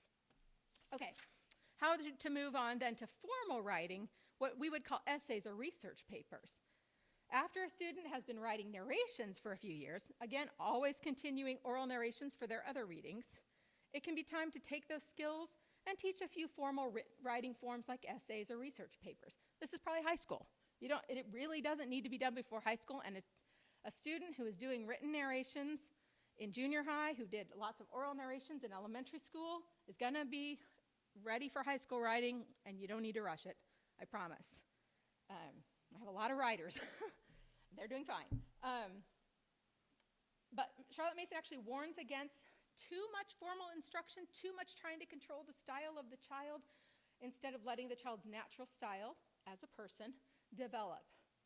You'll see distinctive styles develop in your narrators over the years. Some students are going to be just the basics, ma'am, kind of, these are the facts. This is what I got. Others are going to give you the imaginary world of the person in the story or the history character. You may get 3 pages from one child and 3 paragraphs from another. And that's their mind doing the work. Setting limits or controlling that too much means that you're interfering with what their mind is ready to do. Other types of narrating. This will free you up, I hope, to try some different things. Do narrations have to be verbal? Maybe you think that this sounds like a lot of talking or writing, and it is. We have a very language-focused house, less now that I have some kids out, but there will be a lot of reading, a lot of talking about the books they've read, but there are alternative ways to narrate that can add variety and still do the same thing in the mind. A narration can be a drawing. But then I would probably ask the student to tell me about your drawing. What have you included here, especially if I can't tell exactly what was the drawing. I've had comic strip narrations. I've had a map drawn and shown me where things happened on a map. Play-Doh and clay can be used to narrate something they've learned. Legos, stuffed animals, little toy animals. We have so many. Any toy could be used to act out a story, to demonstrate what the lesson was about, to arrange the characters as they were imagined in a historic event, perhaps. Spontaneous play that you see your children do after they get excited about something in history or literature. Little House on the Prairie. I played Prairie Girls. That's a type of narration, taking those ideas, making it your own. A dinner table conversation at the end of the day with dad. A visit to grandparents is a great chance for a narration. My nephew, my mom's here, so I'll mention this story. My nephew was reading a chapter about the Panama Canal. My mom grew up in Panama, so his narration had to be a letter to grandma telling about this chapter in the book about the Panama Canal. Relationship building with his grandmother. Written narration that was a little different than the normal one. It had a purpose, a letter, and yet, he knows, I'm sure if we asked him about the Panama Canal, those ideas probably have dug in a little bit. I love that. For students who are writing, they don't just have to stick to simple retellings. You could interview a character from history or literature like you're a journalist. You could write a newspaper article about the historical event. One thing we've started this year is I have my daughter write 5 to 10 questions about the thing. If she can ask a question about the chapter, it means she knows what happened in the chapter. Her mind did the work. Write a letter to one of the characters. Maybe you want to scold Benedict Arnold. I don't, there's all sorts of things that make that information the child's own. Write poems, write diary accounts, write a scene like it's a play. Create a flow chart for those visual kids that want to imagine how things are working out in a nature story, or how things are related to each other. Cartoons, mapping battles. All these exercises engage the mind and the student's digestive powers on the ideas presented to it. And what is composed by the student is known by the student. What is composed by you or the textbook company is known by you or the textbook company. You want the student's mind to do the work, to build the relationship. Listen to a couple of my favorite quotes from 2 Parents Review articles. Remember, they had a journal that they put together, written about narration. The value of narration does not lie wholly in the swift acquisition of knowledge and its sure retention. Properly dealt with, it produces a mental transfiguration. It provides much more exercise for the mind than is possible under other circumstances. And there is a corresponding degree of alertness and acquisitiveness. So the more attentive, the better the learning. Psychologically, narration crystallizes a number of impressions. It also tends to complete a chain of experiences. So we're learning. The way to complete sort of that intake of new content is to narrate it. It hits a pause button, or it's a period, and it crystallizes those. So when you're reading something hard, this is what I have to do. I have to stop myself after a couple of paragraphs, kind of say, okay, what was I reading? What was that really about? Just a simple in my head, and I'm ready to go on. But that information just hovers there until I stop and let it crystallize. All right, another quote. Now narration is the act of making what we read part of us. Narration is the evidence of a conscious act, the evidence of a conscious mental effort, the evidence of mental digestion. Let us put the child in a place where he can get knowledge, and narration will ensure he assimilates it. This then being the purpose of narration, a purpose which we would do well to keep constantly before us. It is not a teacher's device designed to find out if the child has completed a given task. It is not an act of verbal memory. We're not just memorizing and repeating it. It is a process which makes all the difference between a child knowing a thing and not knowing it. Narration is indeed like faith, the substance of things hoped for, the evidence of things not seen. It is the method whereby the child assimilates what he reads. And I had an example, just in terms of pure retention of a student being able to retain what they've learned. My daughter sent me a study that they had done, and they had 3 scenarios. They gave a student something to read. He's a college student, I think. The first student had to, he had to read the passage, and then, he had to read the passage once, and then I think he had, or read it very slowly, or something like that. And then the next one, they had them wait 5 minutes, read it again.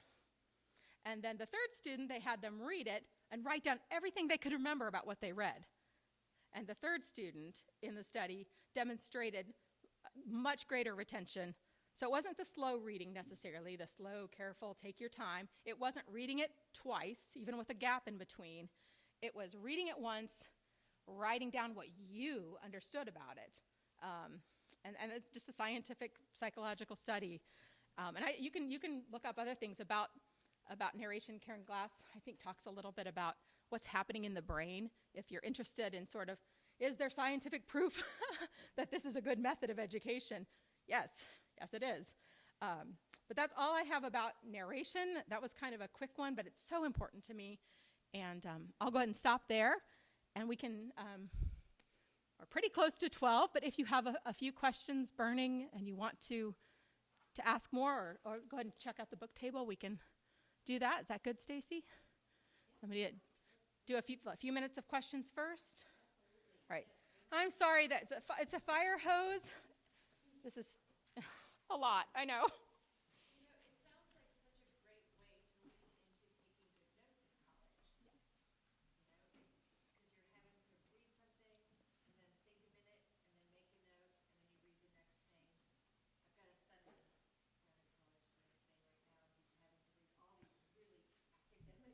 Mhm. things. And he's like, how do I do this, and absorb it all?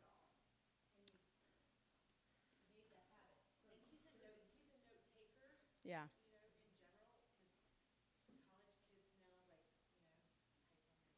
Yeah. Like, use a pencil and paper. It's a brain connection thing.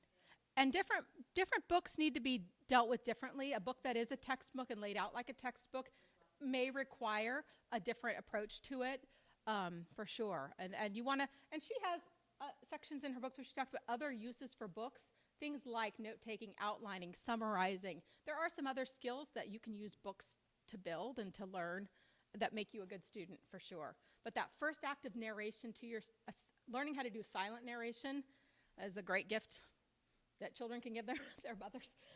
Or another silent, where the student just learns to tell it to themselves. They don't necessarily need me there. Sorry. Right. If you have lots of children and you're doing lots of books, your ears may be tired. Another tool, again, technology is fantastic, right? There are some tools like voice recording, Voxer. I know moms that have their kid read and do the narration, because remember, it's not about the teacher, it's about the student being accountable for the knowledge. It helps if you have a listening, interested party, for sure. I think that helps students care more. But if you can't, and you're like, you have these 3 assignments to read, if they're at that independent age, and then they use voice recording, Vox or something like that, and then you record your narrations. My kids are all weirded out by talking and giving me narrations that way, but I know moms who do and love that. And My 5th grader loves it. right. So use the tools, but every lesson in a Charlotte Mason education, apart from poetry and Shakespeare, actually, and the disciplinary subjects like your maths and your languages needs to be narrated. So any content that you're reading or any work that you're looking at. That's why books and things, artwork, musical piece, natural object. So. I appreciate you saying that, because I'm not saying, kind of like drawing school. Oh no. Super overwhelmed with all of it. But then explaining it that it's really manageable, because I'm very much like, I do school to what helps my kids. Mm-hmm. But we also have a farm and obligations, and I'm like, I can't be that hands-on. I can't Yep. be there. Yeah. Every family, yeah. And you know what Charlotte Mason told her teachers? It's kind of funny. There's a story about her going to visit she would visit the teachers that she'd sent out to kind of evaluate them, like student teachers. And she was evaluating one student teacher, and she corrected her on something that she had praised a student the week before. And they were kind of confused about that. And she said, there's these broad principles, but you need to mix it in with brains. And, that's every homeschool family is going to be different. She couldn't have imagined, I think, what we're doing, teaching multiple ages in our homes without the help of servants, or even middle-class women would have had some help. And we have appliances and things, but yeah, running a farm. And so the main thing is, grab hold of the principle. Is it a living idea? Is the child interacting it with their own mind? And maybe you read fewer books. Maybe there's just a lot of ways that every family, I think, has to adapt and adjust these principles. Is there a resource? Because I'm looking at this resource page. Oh, sorry. That's what I was going to say, because I know that if you read Public Raw Okay, yeah. Here's the recommended book Yeah. list. I tried to annotate that a little bit. My favorite curriculum, because that's what I use and know, is Ambleside Online. And it's a very basic website, because their ministry in part was to have it be available to families that live in other countries without a lot of images to dial up, back in dial-up days. So it is very text-based. So a lot of people are like, oh, that website hurts my head. It is better organized than it was when I started. But they have grades 1 through 12, books they recommend or that they schedule in their curriculum. So the Ambleside Online Right. as a resource, not a, hey, my child's going to do work on. It's a full curriculum. Oh, yeah. Oh, no, the curriculum is not online. I'm sorry. Right. It's the books and the schedules, and then information about how to teach some of those things. It has everything there. But no, it would say, all right, you have a 7-year-old. That would probably be year 1 or year 2, and here are the books you would read. But always always with the understanding that each mom needs to make choices for her family in terms and for the student. The idea is always that every student needs this feast. Now, the dishes might be smaller for what some students and families can handle. It's those living, vital relationships. And if you're on a farm, you have some nature lore and some nature going on that I don't have in my suburban home, right? If you have grandparents living in your home, they're just different things that are going to build. If you're a musical family, you've got more natural music happening than other families. And so you may not need to include that directly in the curriculum. And I think Charlotte Mason would hate for moms to feel that they can't do this, kind of. I didn't mean to jump. I think Cindy Rollins Yeah. she's got down here Morning Time, A Liturgy of Love. She's also written Mere Motherhood, and she has a podcast that Jamie put on here. And so anything Cindy Rollins is so I'm looking at the wrong. What's that?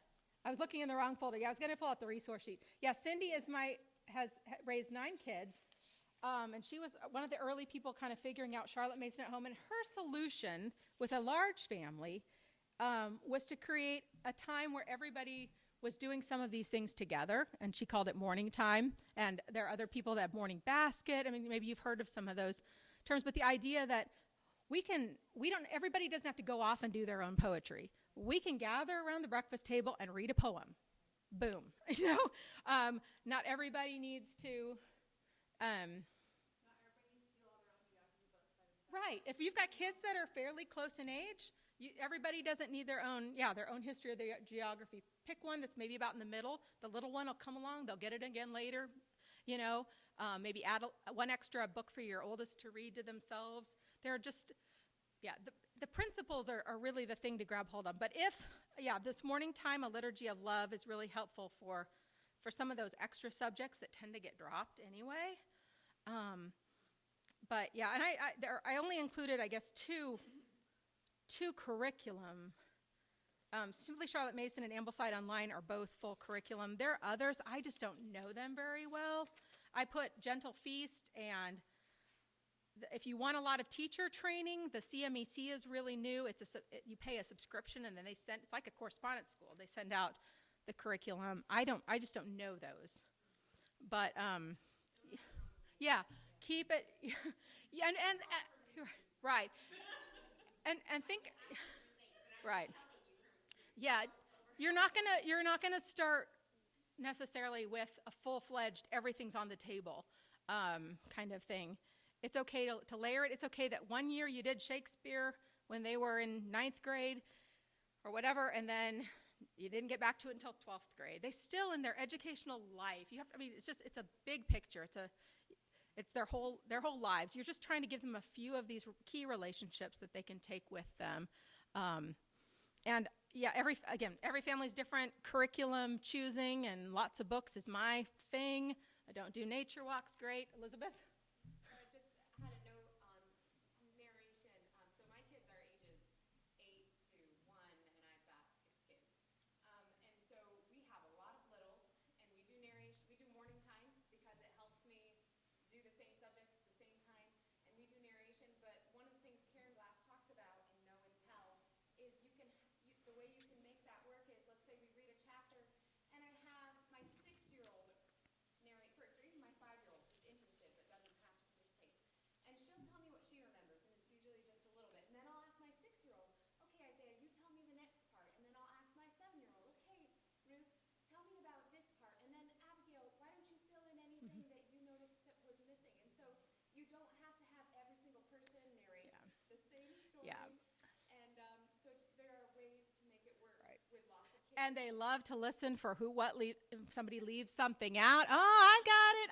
I heard it. You didn't. It's a little bit of that, just a little bit of that competitive that you want to bring in. Not too much, but a little bit. Charlotte Mason the Victorian classrooms were a lot of kids, and the teacher did not hear, but the student needed to know that they might be called on to narrate. But she had them break into groups and narrate to one another. They would do a group narration like that where one student would start, and then she might ask another, okay, what did he leave out, or what was next? And so, if you've got multiple kids and and need to work on it that way. Mine were a little more spread out, but if you can, and again, Karen's books and then Cindy, both of those are such helpful voices for bringing peace to sort of I think Charlotte Mason's methods are the most peace-giving. Other methods, I think the output expected is so much greater, and the work on the teacher is so. I'm not a teacher; I wasn't trained to be, but I'd rather let my students, my children, do the thinking. I'm there to hear it.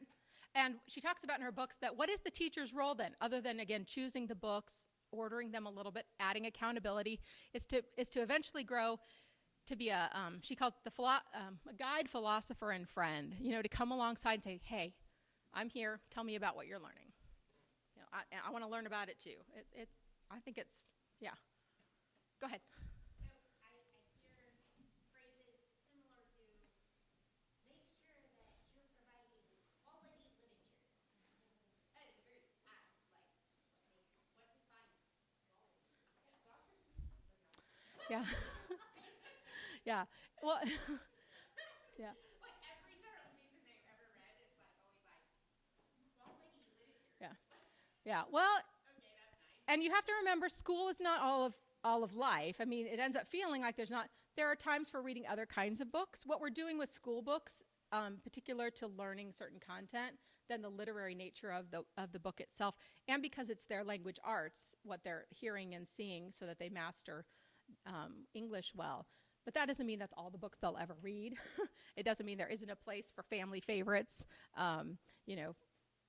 or your favorite books that you loved as a child.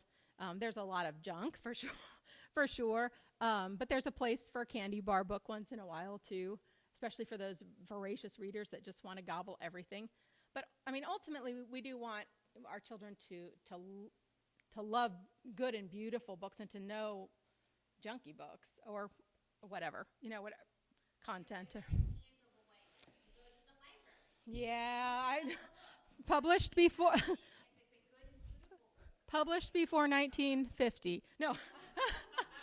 No, not even that. There are Victorian sentimental moral books that the language might be fine, but they're so preachy. Don't. If you pick up a book to preview it for your kids and you find yourself keep going and turning the pages, then that's usually a good point to start. If you pick up a book and you're like, ugh, then don't read that one to your kids. I mean, that's a good starting point. Yeah. If it's something that you feel like is engaging and still gets the information Right. you want, then that's a great place. Without stimulating their baser instincts, like crudeness, because yeah, you don't want to. Yeah, go ahead, Elizabeth. I think the website is still there. It's super old, but it's the 1,000 Great Books list. Google it. Homeschool parents put it together an eternity ago, and it's just classics. And also, if you go on to Ambleside online, which that resource is here, even just looking at what It's a good book list. they have listed in the curriculum, and they also have lots of free reads that are listed, and they're good. They're good books. Yeah. They're age appropriate, and so that would be a good place to start. Go to the moms that have already pre-read these books, because some of us don't have time, or we're just not maybe literary minded, and so find somebody who's done that work and go to their book lists. Yeah, that's where I started. I think the first book of books that I had was Honey for a Child's Heart. It's an older one that was a collection of good books. Yeah, if you can find a good if you're not so sure yourself, about especially new literature, it is harder to know because Read aloud revival. there are some good resources.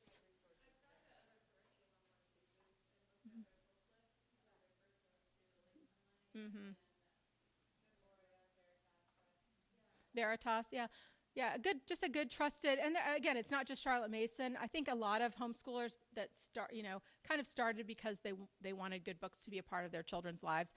Those of us who got interested maybe in what education was because we read Little Women or Anne of Green Gables or Little House on the Prairie or something, kind of, those are the books that sparked the desire to read other good books. But and there are new published authors. Rabbit Room is a great resource for new children's literature. That's engaging and has good heroic virtues and storytelling, usually rabbits and things. So, but yeah. Yeah, you are going to have, your children are going to have gaps with any method you choose for education. They're not going to read all the books. Again, we're just inspiring ideas, science of relations, things will connect up to that. You're not going to cover everything, but you want them to know that knowledge is lovely and they know where to go and get it for themselves. I wasn't homeschooled. I went to small public school. My parents were readers. I knew that anything I wanted to know more about or be interested in, that history could be read as an exciting fiction. Go ahead, Mom. Right. There you go. Right. Yeah.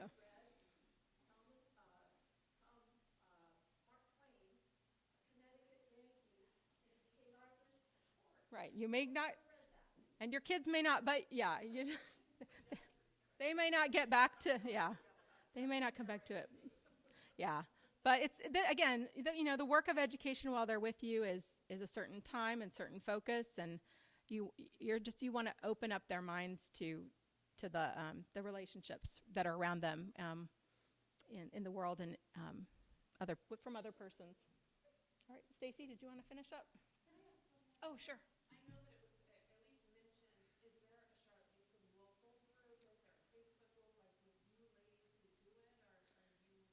We have, yeah, in Pella, we have our book group. We're under the Peace umbrella as far as our co-op. So I think for the co-op, you would, but we'll have it. But we do have a Facebook page, and anybody's welcome to come read with us if you want. We meet usually fourth Tuesdays at like Smoky Row in Pella. But what's the Pella Charlotte Mason? There's a Facebook group, and if you want to. Not for the reading group necessarily, but our co-op is just, that gave us insurance and some coverage and things like that without having to set up our own thing. That doesn't have to be like you do, Knoxville HF4 people. Yeah. And we certainly are open to talking to people in our Yeah. group to see what, if people want to read Know and Tell in our group and have a discussion of that, or in Vital Harmony, or one of the other ones that are sort of an introduction. One of the more recent introductions to Charlotte Mason that are perhaps a little bit more well-rounded and we can do things like that too within the homeschool assistance program. I'm sure Stacy would be happy to connect people if they want to read together and just start from there. And yeah,